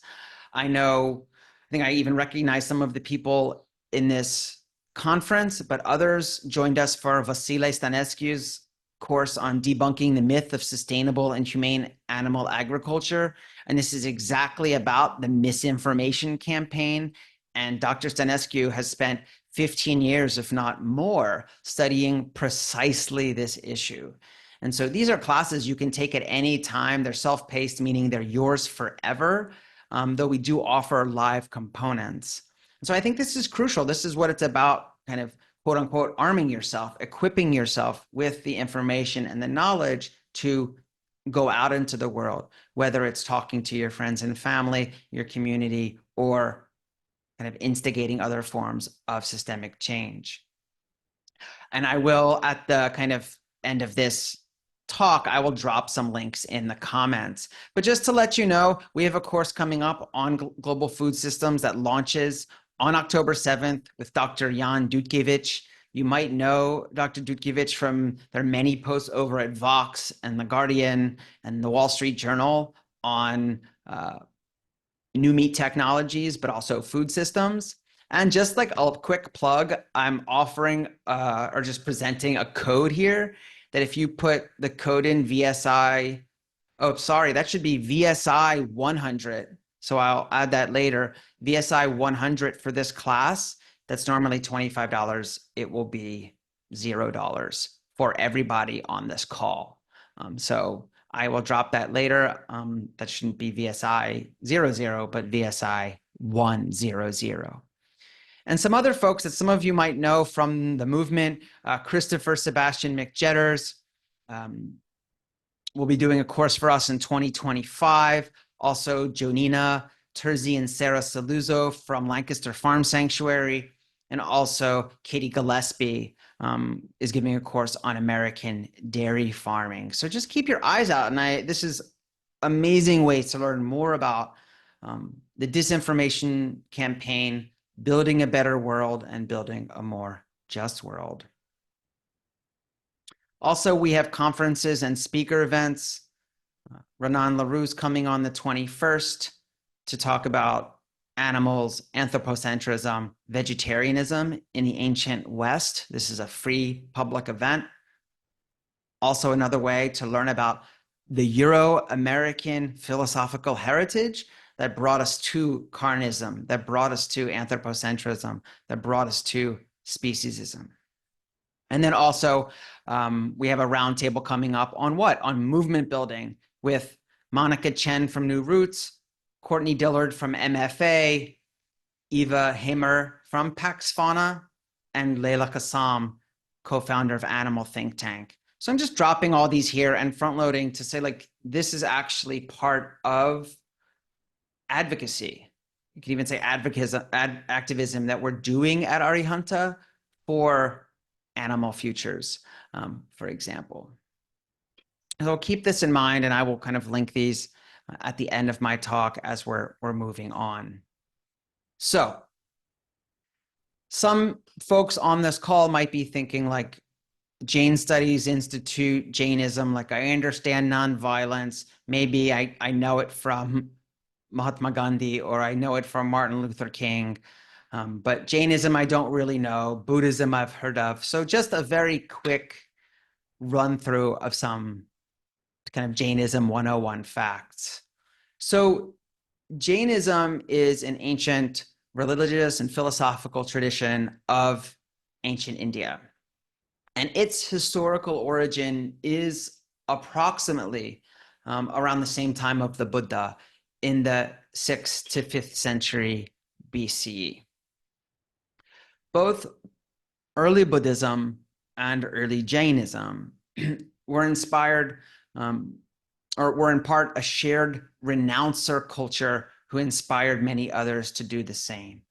And what we mean by renouncer culture, there's a term in Sanskrit meaning shramana. It means a kind of a wanderer, an ascetic. Sometimes you hear this term in English. And it really means those that have somehow been disaffected with society and in many ways material culture. And the idea that actually ultimately these are unsatisfying, that desire satisfaction, material, physical desire satisfaction is ultimately unsatisfying. And moreover, kind of propels one just into future births. So while you think you're kind of enjoying your life at a certain period of time through satisfying material desires, buying things, amassing things, ultimately they will lose their luster. You will have fear of losing them. When you lose them, you will have grief. And ultimately, you yourself will slowly disintegrate and perish. And so these are renouncer cultures that somehow kind of were working in opposition to the mainstream. And they both recognize that the world is full of suffering and sought to alleviate it. And this is still very palpable in animal advocacy and vegan advocacy, is sensitivity to the myriad sufferings of the world and a feeling to alleviate that. And not even based yet, say, on some formal ethical principle or some long argument, but basically that sense of felt kinship, that feeling of compassion and a feeling to alleviate it. And for Jains, this resulted in the earliest and longest enduring tradition of vegetarianism. So we're talking over 2,000 years that a community, both in India and as it's spread abroad, has remained pretty much vegetarian across the board. So you have a group that decided over 2,000 years ago, based on certain insights about the world, that what was key was to change one's food habits, and specifically do that out of a concern to prevent suffering to non-human animals. So sometimes when we think about, say, Hindus or Buddhists, which have a much more complicated history, and Jains have their own complicated history, this is the longest enduring vegetarian community in the world. Just for some basic stats, there's about 4 to 6 million Jains worldwide. About 300,000 live outside of India, a large population now in the United States and Europe. But they're also a very small religious minority in India, less than 0.5%, but exert very considerable financial and social influence in India. There are some key themes. I say themes here, but you'll almost see them as slogans in Jain communities. So this common image, if you look up Jainism online, you'll see this palm circle in the middle, and then in a stylized Sanskrit, the word there is actually ahimsa, meaning nonviolence. And if there was one phrase that kind of encapsulated Jain philosophy and praxis, meaning putting values into behaviors, it's ahimsa paramo dharma. Literally, nonviolence is the highest duty. Dharma here can mean duty. It could mean religion. It could mean philosophy. It could mean obligation. But basically, if we're talking about anything being normative or prescriptive, which what we should do for Jains, the highest duty is a form of adherence to nonviolence. There's also this wonderful phrase in Jainism, parasparo upagraho jivanam. All souls, are interconnected. So the idea that we're actually here together, interconnected, interdependent, and sometimes this phrase is even rendered as souls render service to one another, or souls are working collaboratively together. And these are two very, very common phrases you'll see in Jainism. So it's an ancient animal-focused ethic. In one of the earliest Jain texts, the Acharanga Sutra, this is before the Common Era, Mahavira, who is kind of your figure similar to the Buddha, something like a founder, if we want to use that term, has these very beautiful and clear insights that pretty much set the stage for Jainism up until this day. And in this text, Mahavira states, all beings are fond of life, like pleasure, hate pain, shun destruction, like life, long to live. To all, life is dear. And then referring to, given that fact, what's actually the state of the world? The living world is afflicted, miserable, difficult to instruct, and without discrimination. In this world full of pain, suffering by their different acts, see the benighted ones, the ones who are under a cloak of night, who are foolish, who don't know. See the benighted ones cause great pain. So there's so much pain in the world, and we are shrouded in ignorance about it and cause great pain as a result. So what begins with this initial realization that the world is permeated by forms of suffering and that we have an obligation to alleviate it, because pain itself is bad. I mean, it's kind of, when you talk about ethics, there's some principles that seem to kind of hard to explain it further. It almost starts there, that certain forms of experiential pain, whether it's mental or physical or emotional, are just to be avoided as much as possible.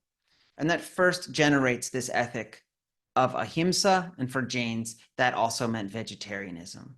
So these 5 vows in Jainism are ahimsa, satya, asteya, brahma, or you'll see brahmacharya sometimes, and aparigraha, non-violence, honesty, non-stealing, sexual restraint, non-accumulation.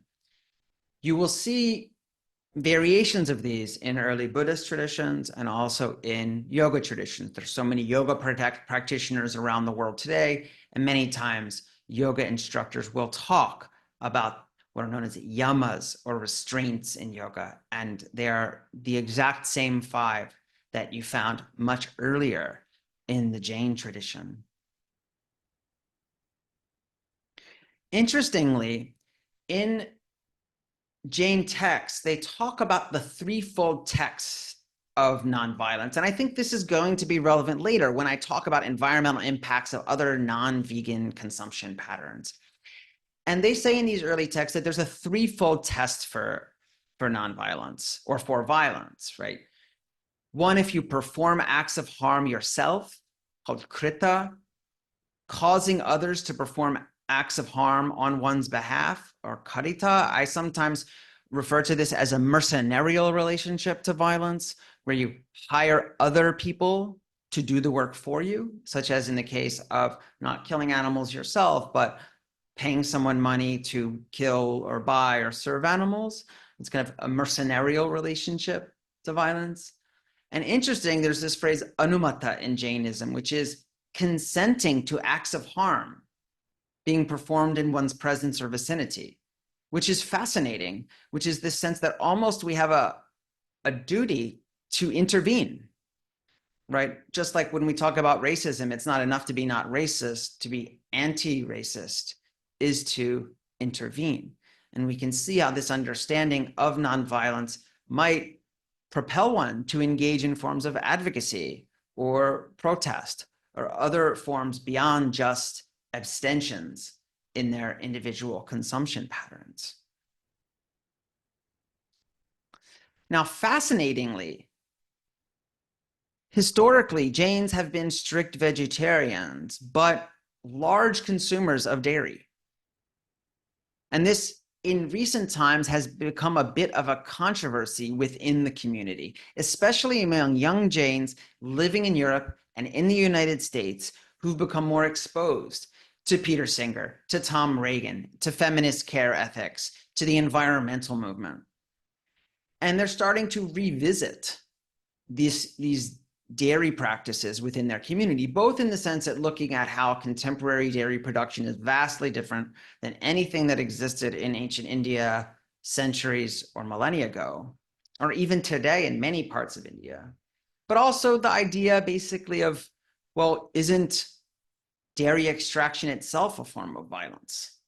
And even if that was overlooked in early Jainism, well, maybe we want to revisit that. So you have groups such as vegan Jains, who you can look up online, and the Jain Vegan Initiative. So these are Jains themselves, not people outside of the tradition saying we should use Jain values to promote veganism, but Jains themselves. And me and my colleague Christopher Miller published an article, Jain Veganism, Ancient Wisdom, New Opportunities, that actually conducted surveys among Jains and asked them, what are your motivations for being vegan? Because historically, your community is vegetarian. How are you getting to veganism? How does it align? How does it conflict with your Jainism? How is this a new Jainism, or is it just an evolution as all traditions undergo? But all I want to emphasize here is how fascinating it is that Jains themselves, especially in the diaspora outside of India, are injecting vegan ideas and taking, values from vegan thinkers and bringing it into their own lives. So back to food systems. So as was mentioned, I mentioned earlier, the case for the negative impact of animal-based food systems is overdetermined. We have so much information. All you need to do is kind of do a general search and you'll find a peer-reviewed article after essay, after newspaper report, basically sharing these facts. The kind of bombshell UN report, Livestock Long Shadow, was mentioned by Lee in the keynote address. And there's also a very, very critical piece that was put together in 2018 on reducing food's environmental impacts through producers and consumers. And there's many others, and I don't really think my time here is best spent kind of regurgitating that information. Now, just to give one example, right, in this 2018 report, Besides the fact that from another study, they were showing how the impact of our daily food habits account for 25% of greenhouse gas emissions. But in this other study from Poor and Nemechek, they're talking about the greenhouse gases per kilogram of food product. And maybe some of you have seen this chart in other presentations. And it's just showing how vastly different the greenhouse gas production is of animal-based products, animal-based foods versus non-animal-based foods. It's not even kind of on par. They're not even comparable. And when you look at the study itself, it's Poor and Nemechek consolidated data on the multiple environmental impacts of 38,000 farms. They actually went to these farms, producing 40 different agricultural goods around the world in a meta-analysis comparing various types of food production systems. If you want to know more about this, the course that Dr. Stanescu has done for us goes really deep into it. It's a 6-hour course, and I highly recommend it. Now, but it's not only what we consume, it's how and how much. So returning to these 5 values, we have ahimsa, nonviolence, satya, honesty, asteya, non-stealing, brahma, sexual restraint, and aparigraha, non-accumulation. So I include these 2 stop signs. These are actually from my neighborhood, and there's a lot of signs that have these stop eating animal stickers, and maybe you've seen them elsewhere in your parts of the world. But there's one not far away from me that actually has stop hoarding on it. And what's really interesting is that in some early literature on South Asian religions that talked about this ethic of non-accumulation, aparigraha, it was translated as non-hoarding. Don't amass items that are completely unnecessary.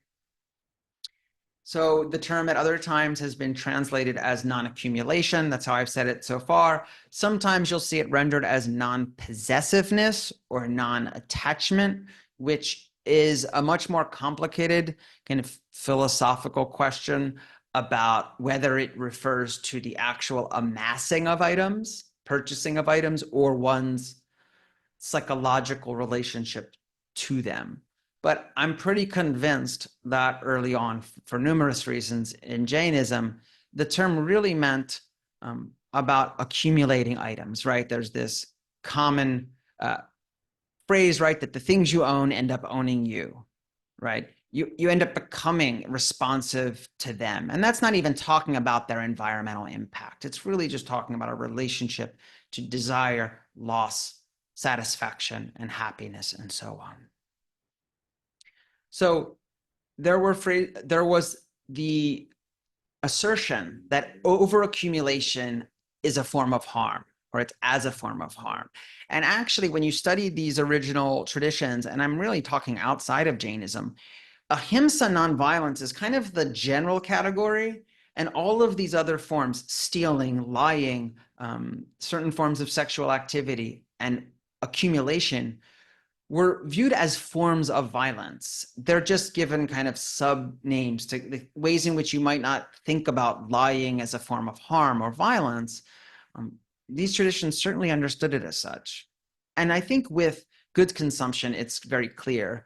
So the term really means to grasp things all around you. And in early Jainism, they warned against this with respect to land, houses, silver and gold, various commodities, grains, so foods. They actually do talk about servants and slaves, as well as other animals, livestock, so domesticated animals or farmed animals, and furniture, which is common today, going to Target, going to Walmart, and just kind of buying a bunch of stuff. And they actually use the term atichara, which means transgressions, really excessive behaviors with respect to accumulation. So the question, I won't kind of belabor the point. I think the question we need to ask, because many people here are vegan, is the question really, is it vegan or is it right? And I don't think these are the same questions because, right, we know, for example, that non-fair trade chocolate is quote unquote vegan in the sense that it's not made from animal products. Well, we can be pretty sure that slave labor is what produced that chocolate. So does vegan answer all the questions, or is it just a very, very useful guide? So how might we rethink, all of us, our relationships to other goods outside of the vegan, non-vegan paradigm? What about fast fashion, plastics, and air travel as but three examples that are present in our lives on a daily basis, and we can perform similarly to the way that we engage our diets? So I'm going to give, there's a bit of text on some of these slides, and there's some data, and I don't have all of the citations because it can be a little bit dizzying, but this is common information you can find really in any basic search on these industries. So when you're talking about fashion, textiles you consume, you're dealing with significant climate impacts. So high carbon emissions in general for the fossil fuel use that goes into the production of immense numbers of textiles. There's also resource overconsumption. So all of the water and energy that just goes into the production of the materials. Waste generation, chemical pollution, so dyeing and finishing processes that lead to chemicals in waterways. Transportation footprint, so actually what it takes to transport all of these goods, to your Old Navy or to your Gap or to your outlet or wherever else. The short life cycle of garments, so all of these kind of fast fashion garments are discarded quickly. I mean, just look at any documentaries on fast fashion and look how we ship all of these garments overseas to countries in the global south and basically force it upon them to deal with. We kind of coerce them into taking our garment waste. Microplastics that are in these garments go into waterways, and just basic inefficient production all around. So data-wise, fast fashion contributes to 10% of global carbon emissions. We're talking with that 1.5 trillion liters of water annually. That's 20% of all global wastewater. It takes about 2,700 liters of water to produce one cotton t-shirt. This is equivalent to what someone drinks in 2.5 years. Over 60% of garments end up in landfills within 1 year. 60% of garments end up in landfills in 1 year.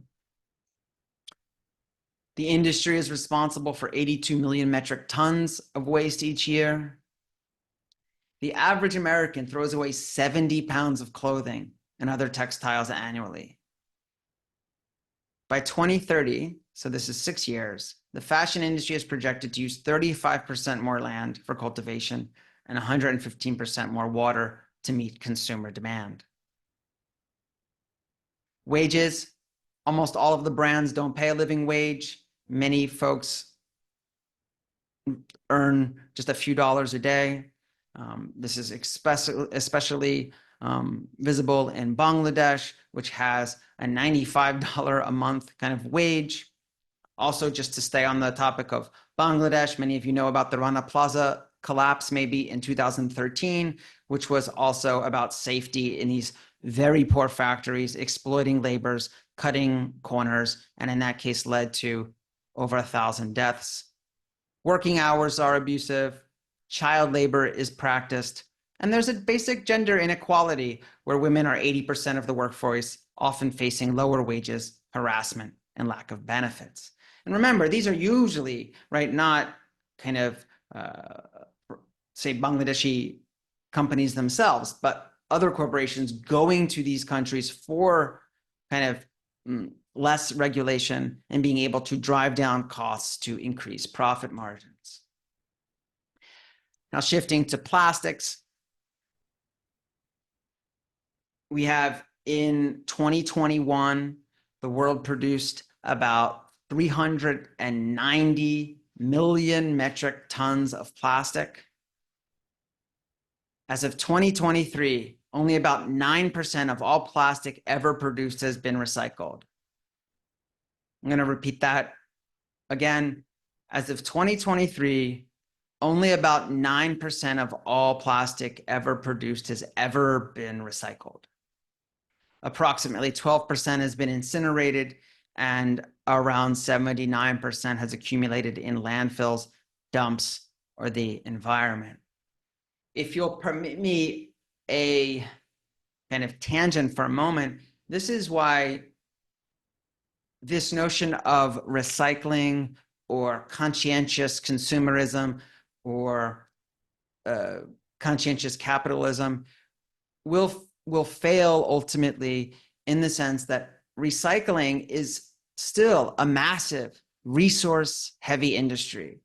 And there is another option to buying, say, recyclable goods, or buying kind of more goods, but better goods, is to simply reduce consumption. So oftentimes, because we kind of talking about veganism a lot, is that when a lot of people talk about veganism, we talk about not buying X and now buying Y. So I'm not going to buy this meat, so I'm going to buy this plant meat. And that might be completely a legitimate option. But keep in mind that veganism itself is not prescribing another form of consumption necessarily, right? It's a boycott, as we say, not a boycott. So of course you have to consume differently to get your caloric intake, to get your clothing and shelter and so on.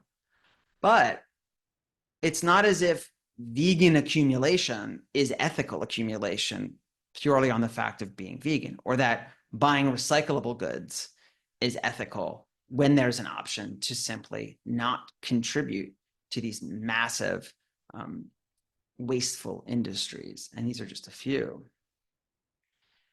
The global recycling rate for plastic is approximately 15%, including both formally collected and informally managed recycling. In the US, only about 5 to 6% of plastic waste was recycled in 2021, which is actually a drop from recent years. An estimated 14 million metric tons of microplastics reside on the ocean floor. Around 8 million metric tons enter the oceans annually, much of which eventually breaks down into microplastics.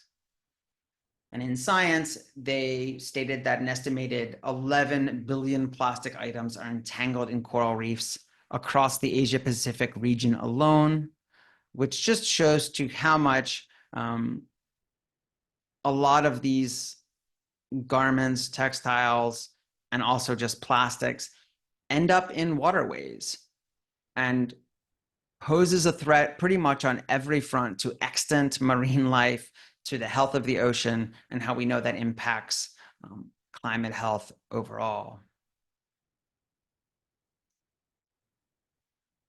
And lastly, I'll give an example of air travel, which I actually believe is very relevant. It's a tricky conversation because we have made air travel so easy in ways that would have been unfathomable to past generations, not even many generations ago. So physically accessible, obviously not to everybody, but to be able to get, say, cross-continental flights for $100.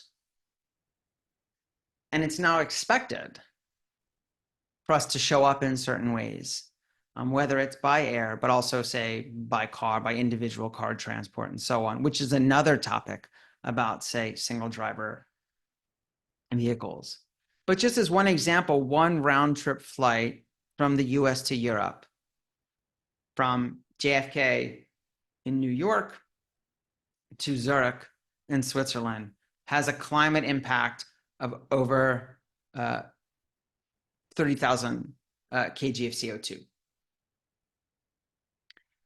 What is claimed to be a climate compatible annual emissions budget for one person is half of that. It means that the flight itself, one round trip flight to Europe and back, is responsible for contributing the amount of CO2 emissions that would be quote unquote climate compatible for 2 individuals in an entire year.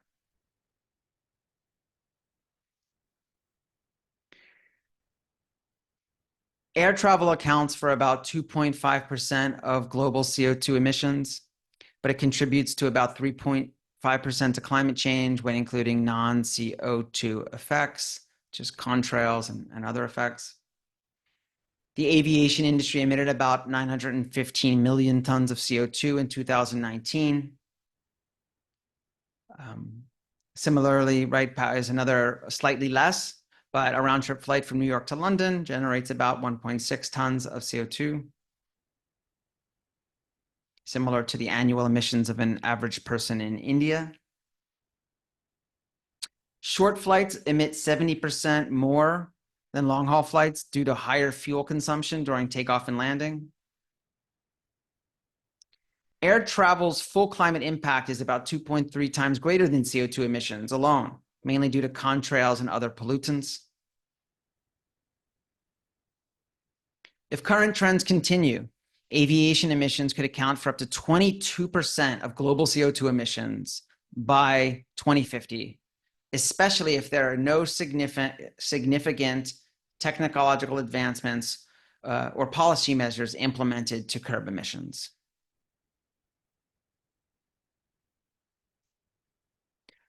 Lastly, I think it's also critical to understand when we're talking about accumulation and waste and climate impact is how much we see emissions, greenhouse gas emissions, or here at least it's carbon emissions, increase with household wealth, right? So one could say, yes, I'm accumulating a lot of wealth, but I'm not going to do this, or I'm not going to be vegan, and I'm not going to fly very often. But it seems that actually with household wealth, what we just see are more climate impacts.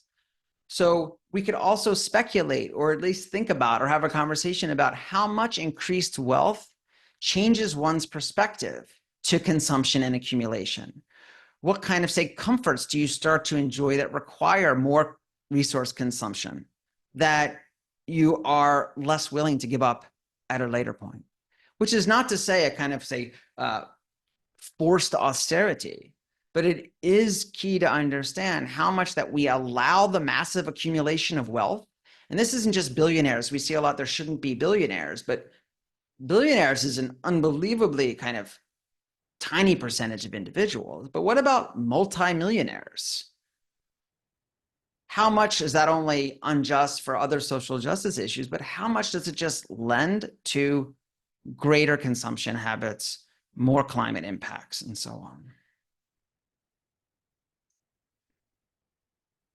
So I guess I'd like to kind of close on this slide. I'll have some few remarks at the end, but I think the point I'm trying to make, and I wasn't trying to just throw kind of, there's a lot of data, but not like things that you can find a source and put it somewhere else to kind of like add to this massive tower we have of data that talks about how terrible animal-based industries are, how terrible fast fashion is, plastic industries, and air travel. The point is that it is clear that an environmentally sustainable future requires a shift to non-animal-based food and other commodity systems, meaning animal-based, say, clothes and medicines and so on. Yet the climate-focused argument for veganism requires simultaneous commitments to relative minimalism on the personal level and degrowth on the societal level. So it's very similarly to how there's this false binary when you talk to someone about going vegan often, and they say the problem isn't individual consumption, or as Carrie brought up, the kind of causal impotency objection. I'm one person, markets are really big, I can't possibly make a difference. There's tons of philosophical literature on this idea. But what I find to be the most persuasive is that it's a false dichotomy. It's a false choice, right? One can say engage in actions for systemic change. One can organize. One can initiate boycotts. One can become a lawyer on behalf of animals, all while being vegan. Or one can continue to do their social justice work that's focused on humans while being vegan, right? There's not a choice between the two. So one can engage in individual change and promote systemic change at the same time. And so similarly, while we're engaged in, if you're someone who's interested in pursuing veganism for the climate impacts, then we can do various other things on the personal level and community level and societal level that are having the same spirit of veganism in the sense of reducing harm to sentient beings, but deal with these adjacent industries that climate-wise are comparably destructive as animal agriculture. I just want to say thank you so much for being here. I think these are vital conversations. We're doing the best we can, and we can always refine how we think, how we talk to others, how we organize for that shared vegan horizon. Once again, I just want to say that you can join Dr. Dutkevich's upcoming class on feeding the world with a plant-based food system on October 7th. The code is VSI 100, so it's slightly different than what's given there. And if you want to reach me, you can reach me at arihuntainstitute.org if you just look at the faculty, and you can also find me at jonathan-dickstein.com. So Kyle, thank you for having me. And yeah, I'm really happy to be here and get this diversity of views. Thank you so much, Jonathan, for giving such an insightful presentation. I am very grateful that Hope Bohannick recommended you as a speaker. I'm very grateful that you came today. We are running a bit behind schedule, but it does look like there's one question in here. Could read the Jane value set Vrata sexual restraint encompass restraint from imposing sexual manipulation of other than human living beings? Yes, I mean, this is an obvious case where I don't think that's actually the thrust of it. I mean, it's obviously these are forms of physical abuse at reproductive systems. I don't think it's actually about sexual in that sense. It's about inflicting physical and mental pain and suffering through the abuse of their reproductive systems. So it would be covered by kind of the main kind of definition of nonviolence in Jainism. Absolutely. And one person is asking, what was the discount code again? I will add it in the chat in a second once I hand over the mic. It's VSI 100, and I will also add the course page. Also, I will say, I just really quickly, I think people are saying like, okay, so if I can't fly, like, what do I do? This, I think I'm not going to answer the question, but I think this goes back to the practical and possible definition that we talk about with veganism all the time. Like, I think the question is, how many things do we engage in frivolously? Do we fly unnecessarily? Is it actually worth it? Is it actually for something extremely important in our lives? Then that actually does make sense. I think I'm more curious about things like fast fashion, frivolous travel, single-use plastics, which are just this unbelievably wild and widespread phenomenon we have. That's, I think, mostly the core of what I'm getting at.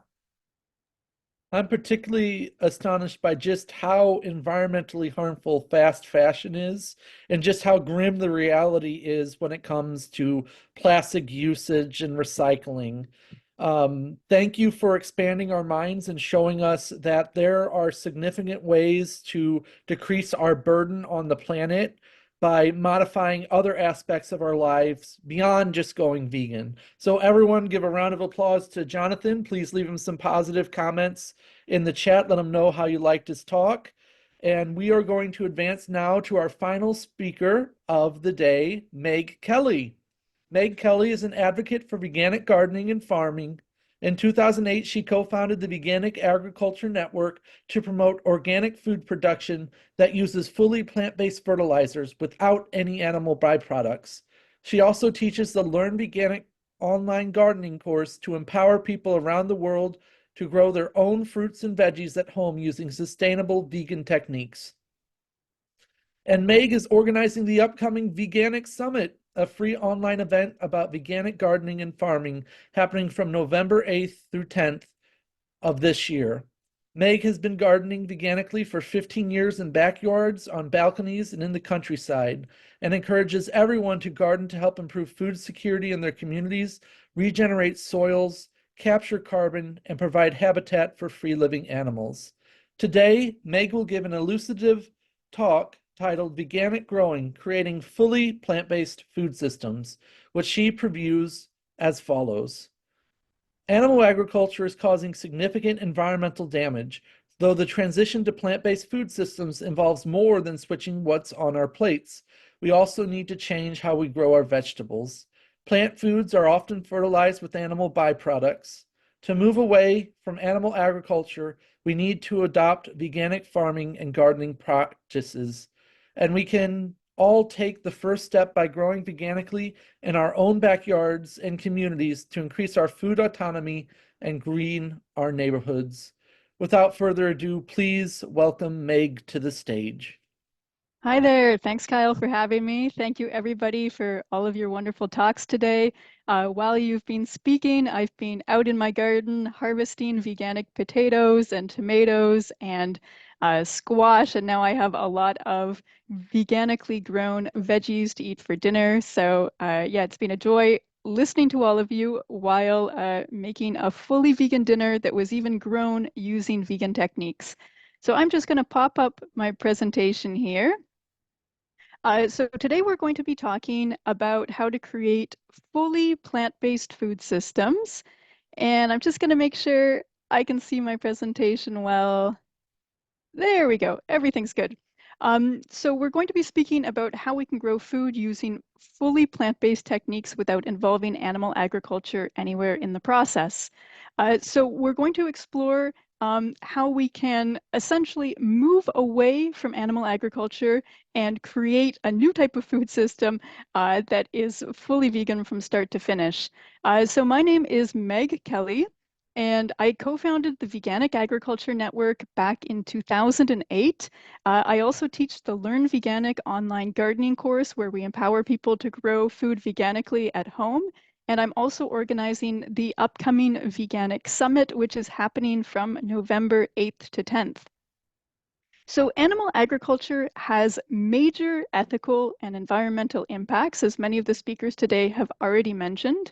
Over 100 billion farmed animals are killed globally each year.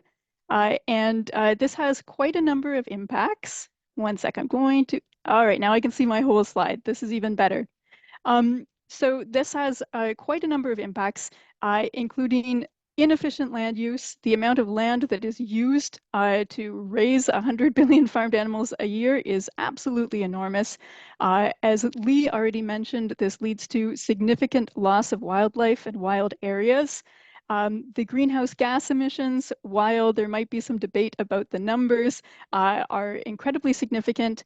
Also, animal agriculture leads to desertification. So basically, we're going from areas that used to be able to grow plants very easily, and they're slowly becoming deserts. And animal agriculture also leads to significant water use and water pollution. So we need to collectively transition away from animal agriculture and toward plant-based food systems. And this involves more than just switching what's on our plates. I think most people joining us here today have already changed what's on your plates in terms of switching out animal products for plant foods, but we need to go farther. And we also need to change how we grow our vegetables and also our fruits and our legumes and our grains and our nuts and our seeds. So plant foods are typically fertilized with animal products or synthetic fertilizers. So synthetic fertilizers come with a number of environmental issues. Synthetic fertilizers are typically used in conventional agriculture. So It's very, very fossil fuel intensive to produce chemical nitrogen. So in the air around us, most of the air that we're breathing in with every breath consists of nitrogen. About almost 80% of the air around us is nitrogen. And plants need nitrogen to grow, but they can't use it in the form that's floating around in the air. So there are nitrogen essentially producing factories. And what they do is they take the atmospheric nitrogen and they change it into a fertilizer that plants can use. And they do that by using a very fossil fuel intensive process that involves a lot of heat and a lot of pressure. And so when we look at the environmental impact of the food that we eat, quite a bit of that can come from the fossil fuels that are used to create the chemical nitrogen. Also, synthetic fertilizers end up polluting waterways. These are essentially fertilizers that are very easily absorbed by plants, but they're very easily washed away into rivers too, and they're very easily volatilized back into the air where they end up creating greenhouse gases.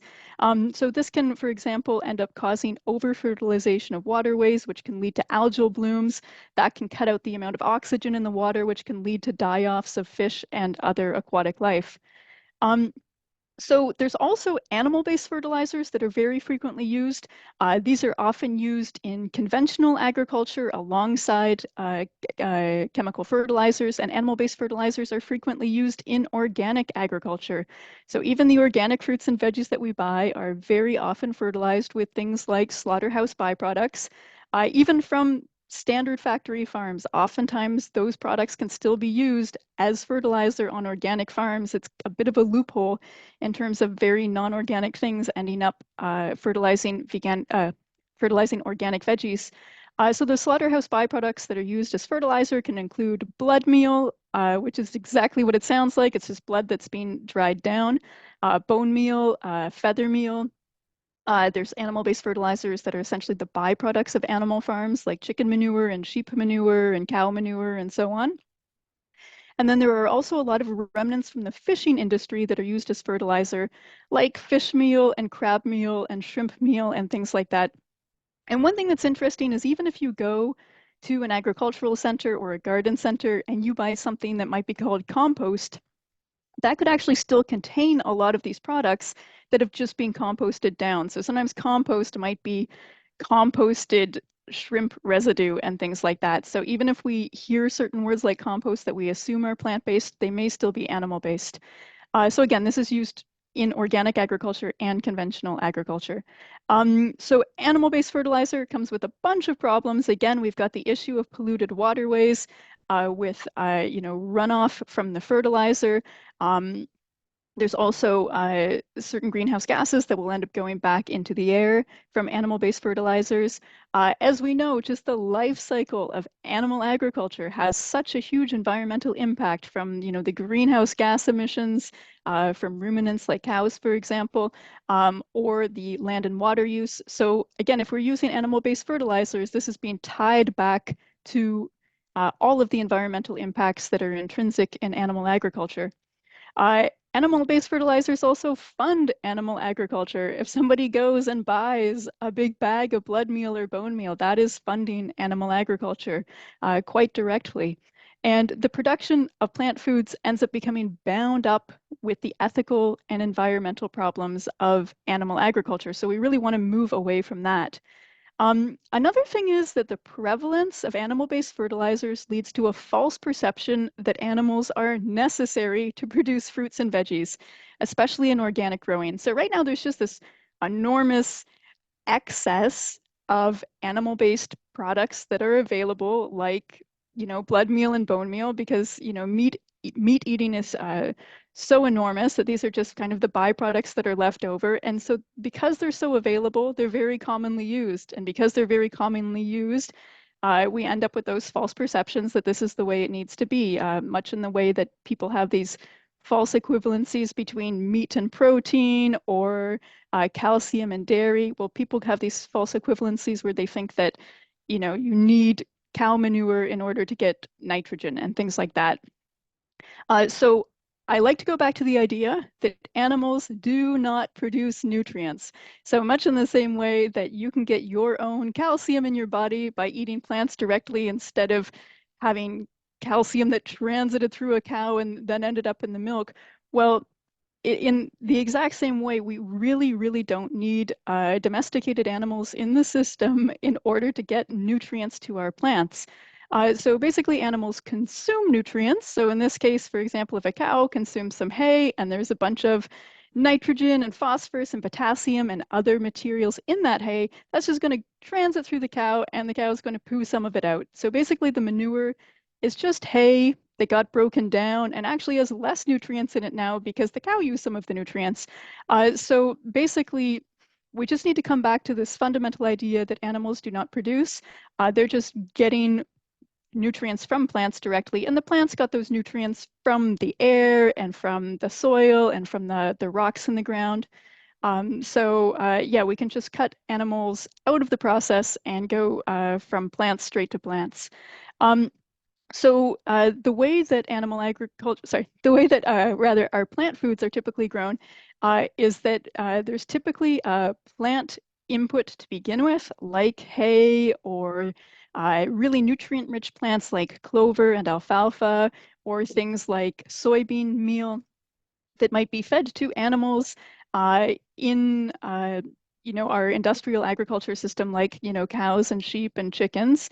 Then there's all of these waste products. So there's manure, there's bones, there's feathers, there's blood, and so forth. And then that's used to grow our fruits and veggies. So with veganic, what we're doing is we're just cutting out everything in the middle. We're just removing animal agriculture from the equation, and we're going straight from taking those plants and fertilizing other plants.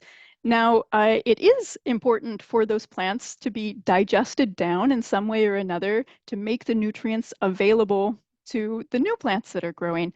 So if we have something like hay or clover or alfalfa or soybean meal, it does need to be broken down. That can be done in a compost pile with all of the worms and bacteria and fungi that are going to make their way in there naturally. Or we can also apply those materials directly to the ground. And in the ground, there is supposed to be a wonderful, diverse biome of microorganisms and also some macroorganisms like worms and beetles who are there to break things down. That's exactly what happens out in a forest ecosystem or in a prairie ecosystem. Plants will die back. They'll end up on the soil. All of these worms and beetles will start breaking it down. The fungi will break it down, and it will feed the next generation of plants. So there's no reason at all to bring in domesticated animals to make this happen. All we need to do is create the conditions where we end up restoring the natural ecology of the soil. So there are a ton of different ways that you can fertilize veganically.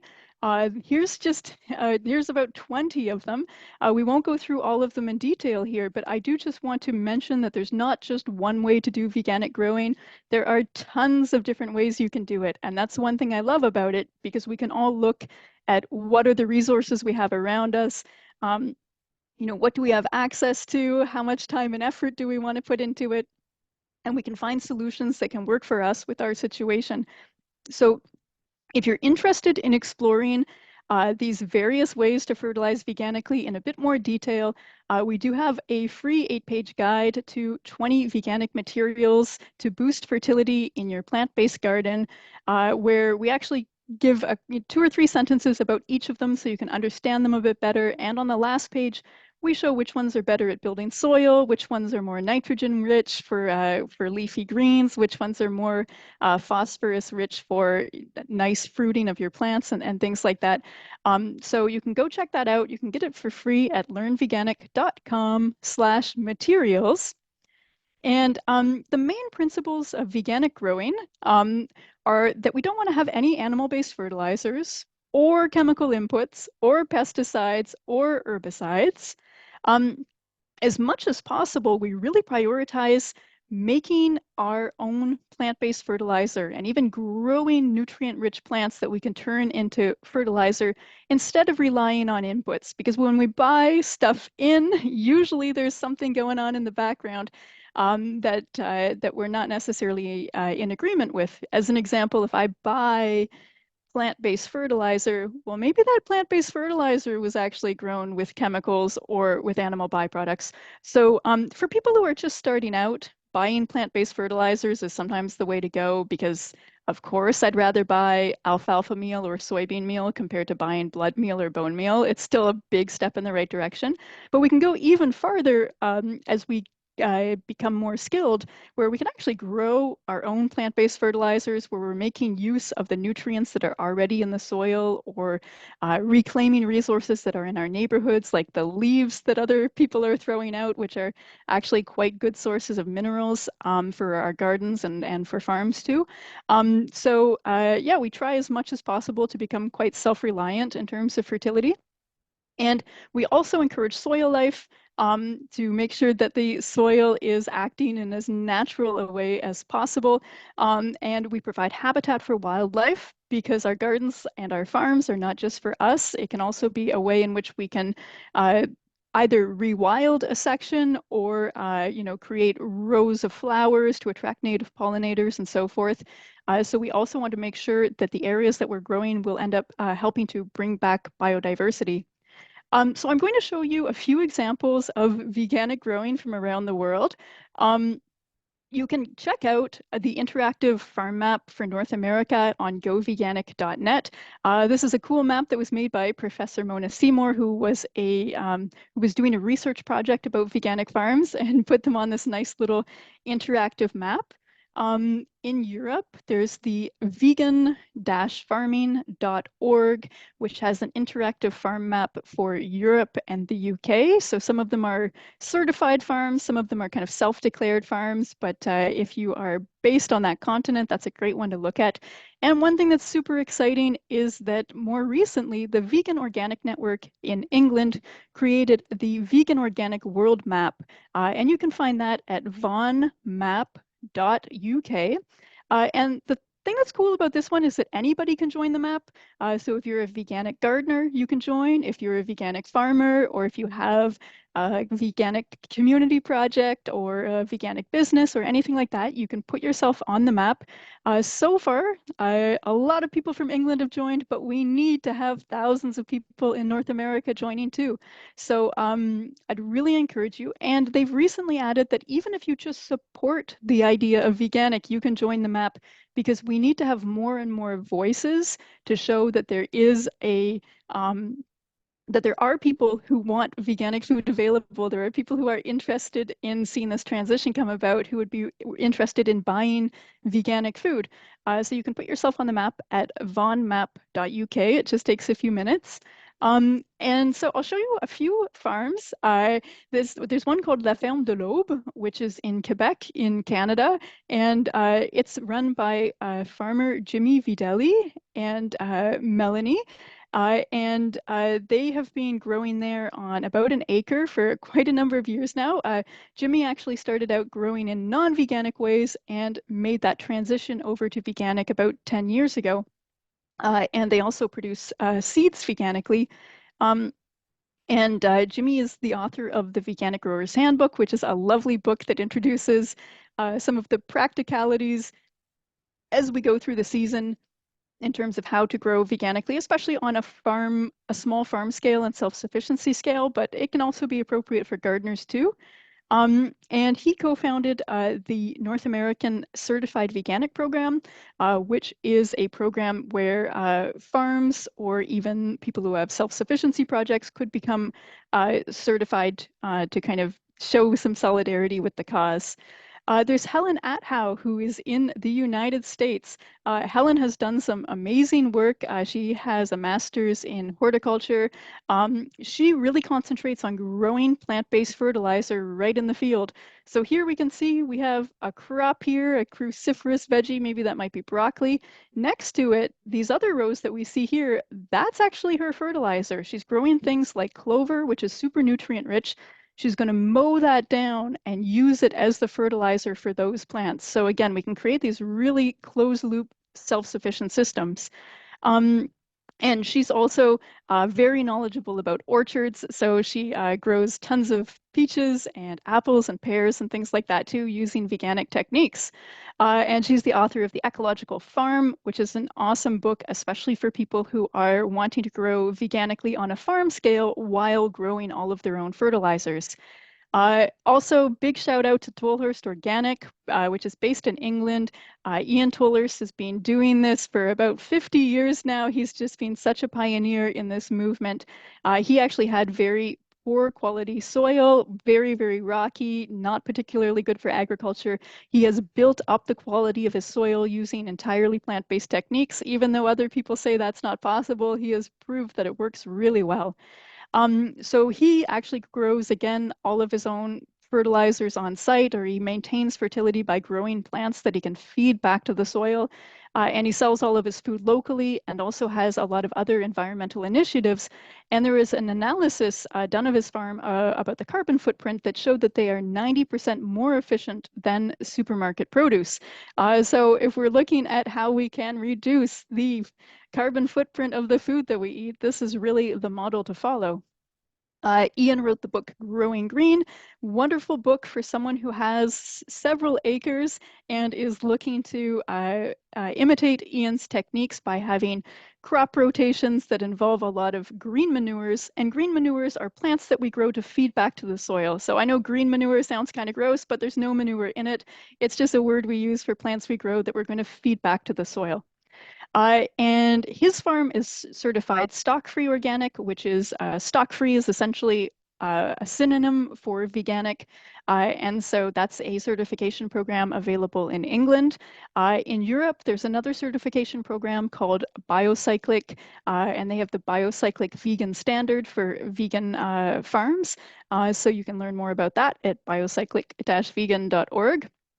And I'd like to talk a little bit about how you can grow your own veganic garden, because this is really the place to start for all of us who would like to eat veganically, but we don't have anything available in our area in terms of people who are growing that way. We can start growing some of our own food. Whether you have access to just a tiny little bit of space or a lot of space, there's ways we can start on any scale. I've been gardening veganically for 15 years and I have never owned a home during that time. So you do not have to have your own home in order to garden. That's my lovely veganic potato there. So I've gardened veganically in community gardens. This is kind of early in the spring versus later in the summer. And as we can see, I've got some plant-based materials there, like straw in this case. And this community garden was primarily fertilized with homemade compost. That was the main way I made those veggies look lovely. On balconies, this is an apartment where I used to live, and my friend Stefan and I grew a balcony garden here. His balcony garden is still going strong to this day. And with this one, we were fertilizing it primarily with homemade compost and alfalfa pellets. So alfalfa is really, really nutrient rich, and we can get it in a pellet form. It's often sold as food for animals. But again, we can just take that and use it to feed our plants directly. So we'll put in about a cup of alfalfa pellets into each of these buckets, and it helps give some slow release nutrients over the season. We've also gardened in the countryside. This one is fertilized almost entirely with hay. So basically we put a whole bunch of hay, like a foot thick, on the ground. That decomposes over the season, and that is the way that we're fertilizing this garden. And we've added a few handfuls of compost here and there, but almost exclusively hay. And we've had amazing harvests, both for fruit trees and squash and tomatoes and all sorts of things. Here is in a neighbor's yard. So if you don't have access to land and if you don't have community gardens in your area, maybe ask around. Do you have some neighbors? Do you have some friends who have a backyard where maybe they want a garden, but they don't have the time? Can you come in and start taking over part of that patch? This was a neighbor where her garden was too big for her, so I took over half of it and did a lovely little veganic garden there. So we can get creative. We don't necessarily have to own land in order to find spaces to grow. This was a community project I did at a housing center for young moms and their kids. So we can also get involved in finding out who else in our neighborhood needs to improve their food security, and can we help them by installing gardens for them. So what we've learned from this is that you can really grow veganically anywhere. We've tried so many different conditions: sandy soils, really heavy clay soils, small scale, in buckets, larger scale. We've found that we can successfully grow veganically anywhere, and we know that you can too if you would like to give it a go. So a couple of things that we can do is to really concentrate on growing food and fertilizer instead of grass. Grass has just become the social norm to the point where sometimes front yard gardens aren't even allowed, which is absurd. But anyway, we can start switching things over. So one thing that's cool, even for a front yard setting, is growing a clover lawn instead of growing a grass lawn. So remember how I said that there's all this nitrogen in the air, and then in those factories, they use so many fossil fuels to kind of make it accessible to plants? Well, clover is a legume, and legumes have this super cool thing they do, which is where they get into a symbiotic relationship with soil organisms. Those soil organisms can get the nitrogen from the air and share it with the plant. So this lush clover here is full of nitrogen that it got from the air.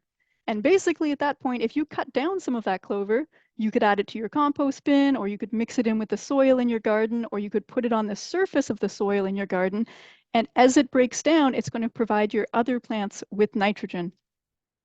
You can also take a lawn and just convert it into a fruit and veggie garden or someone else's lawn. It doesn't even have to be your own, but you do need to ask first. Don't just show up with a shovel, but find a friend who will lend you their lawn.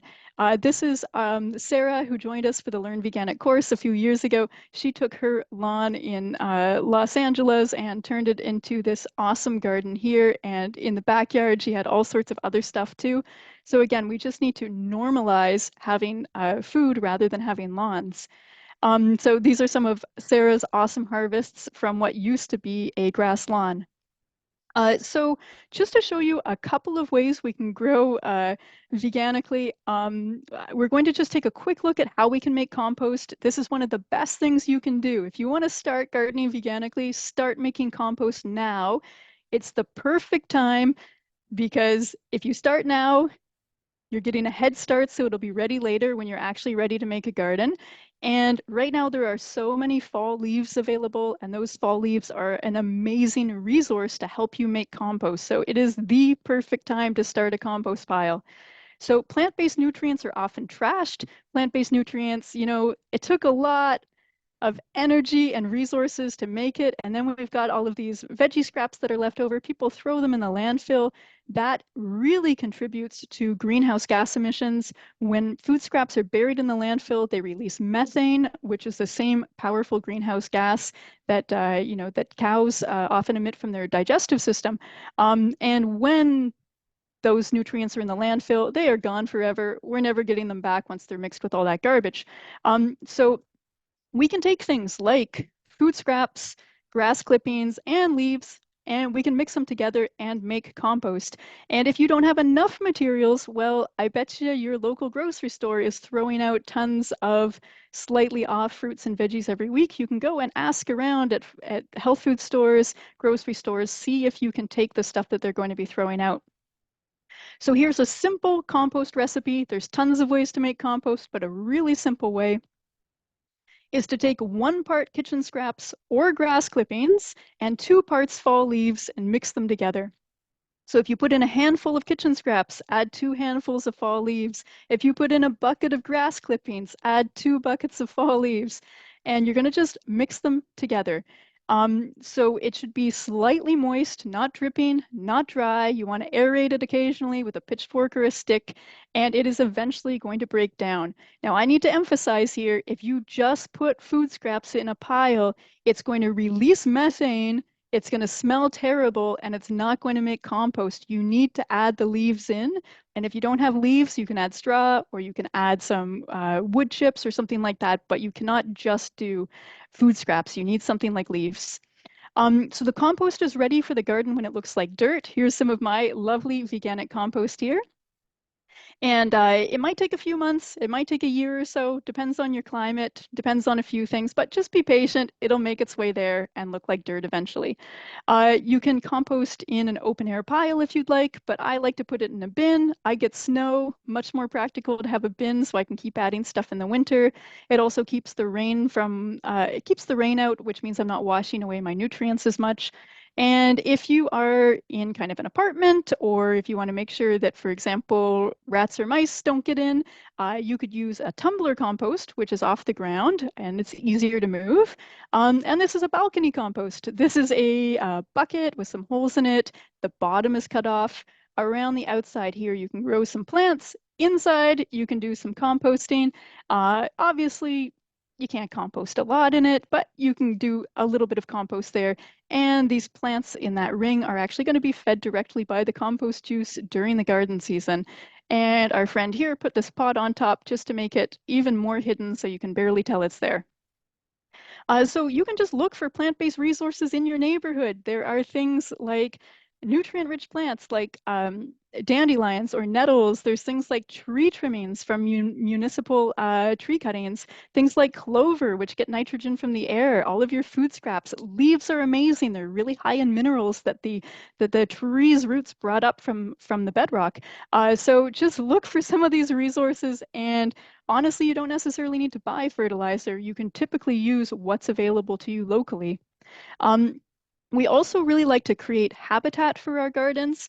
So we like to add ponds, like one of our Learn Veganic students added this mini pond here at his garden, and a bug hotel.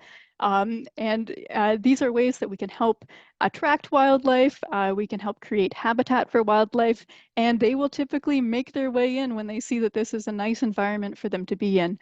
Also adding fruit bushes and fruit trees. This is our gooseberry bush. Not even a very big bush, but it was just big enough for a family of birds to decide that this would make a lovely home. And we can add even very, very simple things like drinking fountains. If you just put like a little container of water out, a little bit of wood on it so that the insects can land on it without drowning. Flowers for pollinators, little hiding spots, and it will just help increase the biodiversity of your area. So if you're interested in learning more about veganics, you can go check out our website, goveganic.net, which we made back in 2008. It's got a whole bunch of resources on it. If you're interested in learning with us, we offer a Learn Veganic online gardening course in February and March. You can find out more at learnveganic.com, and we have kind of a group course where we all chat together and troubleshoot our gardening problems together while we learn different veganic gardening techniques. And I really want to invite everyone to join us for the Veganic Summit, which is happening November 8th to 10th, 2024. This is our second annual Veganic Summit. We're super excited about it. You can register for free. There's also an optional paid upgrade with some extra things in it, but the main part of the summit with the talks is free. Registrations are going to officially open in a few days, but right now we have the waitlist page where you can go add your name, and then you'll get an email in a few days when the registrations officially open up. I'm just going to tell you super quickly about a few of the talks. There's going to be over 12 talks there.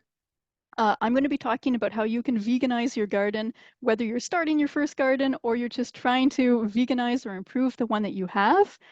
Jimmy Videlli is going to be talking about resilient veganic growing in the age of climate change. So when we are faced with climate pressures like weird early frosts and then flooding and then dry for a month and all of those things, what are some of the things that we can do so that we can still grow successfully even when we're faced with climate change pressures? Helen Athow is going to be talking about bountiful veganic fruit trees and orchards. Planting trees is one of the best ways that we can grow our own food because it creates habitat, it sequesters carbon, it produces really abundant harvests, and it's not even that difficult to do. You need some space to do it, but it's not too difficult. So she's going to be showing us how to do that in a veganic way. Ian Tolhurst is going to talk about peat-free seedlings and peg plants. So usually when seedlings are grown, like the baby plants, like a baby tomato plant, usually they're grown with animal products like blood meal, and they're typically grown in peat. Peat is plant-based, but it's really bad for the environment because a lot of carbon is released when peat is extracted, and it also destroys peat bogs, which are very valuable habitats, very important wetlands. So Ian's going to show us how he uses tree branches that are just municipal tree trimmings and how he decomposes those down to start baby plants without the environmental impact that we typically find. Armando Cruz is going to talk about his journey from dirt to self-sufficiency in 3 years, how he went from basically some bare dirt in Portugal and how he is now growing about 60 or 70% of his own food just 3 years later. And Kathy and Bruno Graf are going to be talking about their farm in Switzerland and how they grow veganic legumes and grains. They grow chickpeas, they grow spelt to make pasta right on the farm. They're doing lots of exciting stuff. So you can see an example of more large scale veganic farming. And we also like to work on the questions of how we can bring the movement forward, how we can change our food system in a larger way beyond farming or gardening individually. So AC Baker and Alistair Curry are joining us from the Vegan Society to talk about policy advocacy for plant-based farming and how we can work on changing policies in order to bring veganic farming forward. And Dan Graham is going to be talking about empowering the international veganic movement. I also want to mention that we're doing an activity about veganic activism where we're going to bring people together who are interested in veganic activism to talk about how we can bring the veganic movement forward. So if you're interested, just go, again, you can join the wait list right now. It just takes 30 seconds to join that wait list, and we'll give you all of the info a few days from now about how to officially register. But yeah, I hope you can join us for this free event because if it's hard to get info about this topic all in one place. It's one of those smaller niche things in the vegan movement, but it's really the crux of having a plant-based food system. I was speaking with Kyle recently, and as he was saying, there's sort of not a there's not a vegan future without veganic agriculture, right? Like this is so fundamental. So one reason why we've created the summit is to bring people together who are interested in this, whether you want to garden, whether you want to farm, or whether you just want to be informed about this topic. This is the place where you can learn from leading experts on the international scale. So yeah, I'd like to say thank you for having me here, Kyle, and I appreciated hearing everybody's talks, and I'm happy to answer any questions too.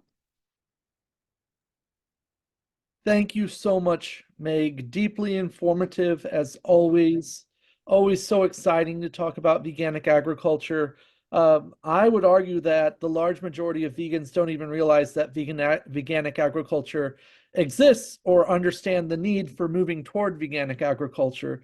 Everyone feel free to put a question or two in the comments, and I'll go ahead and direct it to Meg. I believe there was one comment a bit earlier. Let me try to find it. Oh, there was a question about whether the like the compost comes from a veganic facility and whether organic food is veganic, and if you can find organic food in grocery stores and whatnot.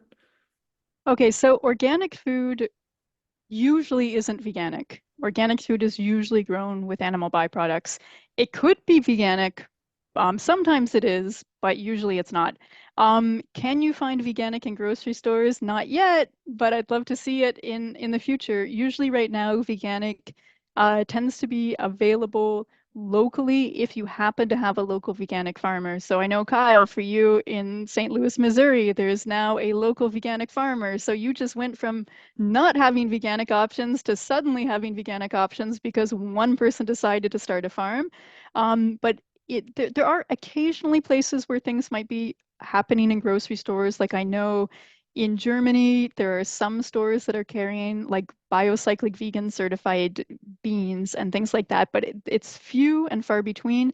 In North America, there is the 1 Degree Organics.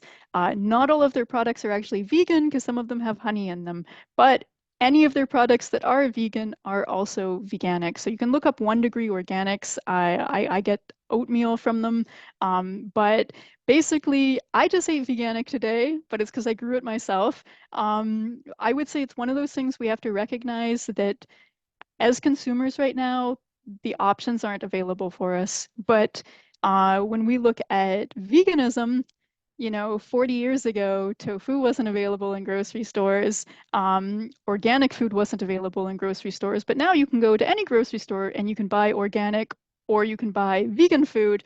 We just haven't got to the point yet where you can buy vegan organic food that's actually being grown in a vegan organic way in grocery stores. But I want us to get there, and we collectively need to be, putting some consumer pressure. And one thing is, quite frankly, a heck of a lot of the fertilizers that are being used in organic right now aren't even organic. I mean, you can have basically like factory farm chicken manure from chickens who were fed antibiotics and pesticide-laden food and all of that. And that poo can, for whatever reason, be used as an organic fertilizer, even though it came from a non-organic source. Every country is a little bit different on the regulations for that, but I think that organic doesn't represent what we think it does a lot of the time. Now, I still buy organic food when I go to the grocery store because that's the best option I've got of what's on the shelves, and we all need to eat. But yeah, we'd like to get there eventually. There was a compost question. You might find a veganic composting facility in your area, but you would have to ask. Some places have green waste compost. Green waste compost typically is made out of tree branches and grass and leaves. So you might find that available locally, and that would be veganic other than some things that might have accidentally ended up in it. But if it's municipal compost from people's houses, usually people are throwing in chicken bones and things like that. Absolutely. And I have seen a couple requests in the comments. Are you going to share your slides with everyone, or will I just have to share the recording of this video? So when you share the recording, you can rewatch the slides by rewatching the recording. Thank you, Meg. Any other final questions from anyone? Then at that, let's all give a warm round of applause to Meg, and make sure to express your applause in the comments because we can't quite hear you on this webinar format. And I will make a few concluding remarks, and then we can part our way for the day, hopefully more energized and inspired than before we started. Extreme drought and floods, record-breaking heat, famine and habitat destruction, Amazon wetlands on fire, and the hottest summer on record. We are facing a climate and ecological emergency that demands bold, immediate action. Today, our speakers have discussed the central role the transition to a plant-based food system will play in preventing the worst consequences of catastrophic climate change, reducing other environmental harms, and securing a livable future for all life on Earth. From exposing Animal Ag's disinformation campaign, to focusing on effective framing of animal and environmental issues, to exploring the possibilities of ethical vegan consumerism and economic degrowth, to growing our own animal freedom gardens, free from farmed animal inputs, you have imbibed a great deal of information over the past few hours.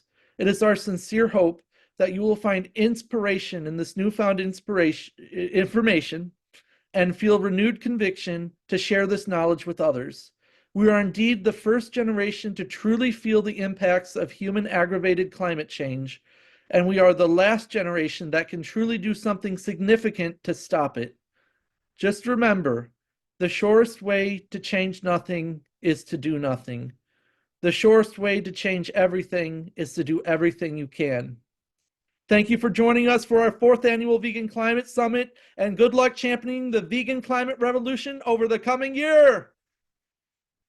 Have a Thank you, nice everybody. day, Thank you, everyone. Kyle, for organizing this. This was really cool, very inspiring.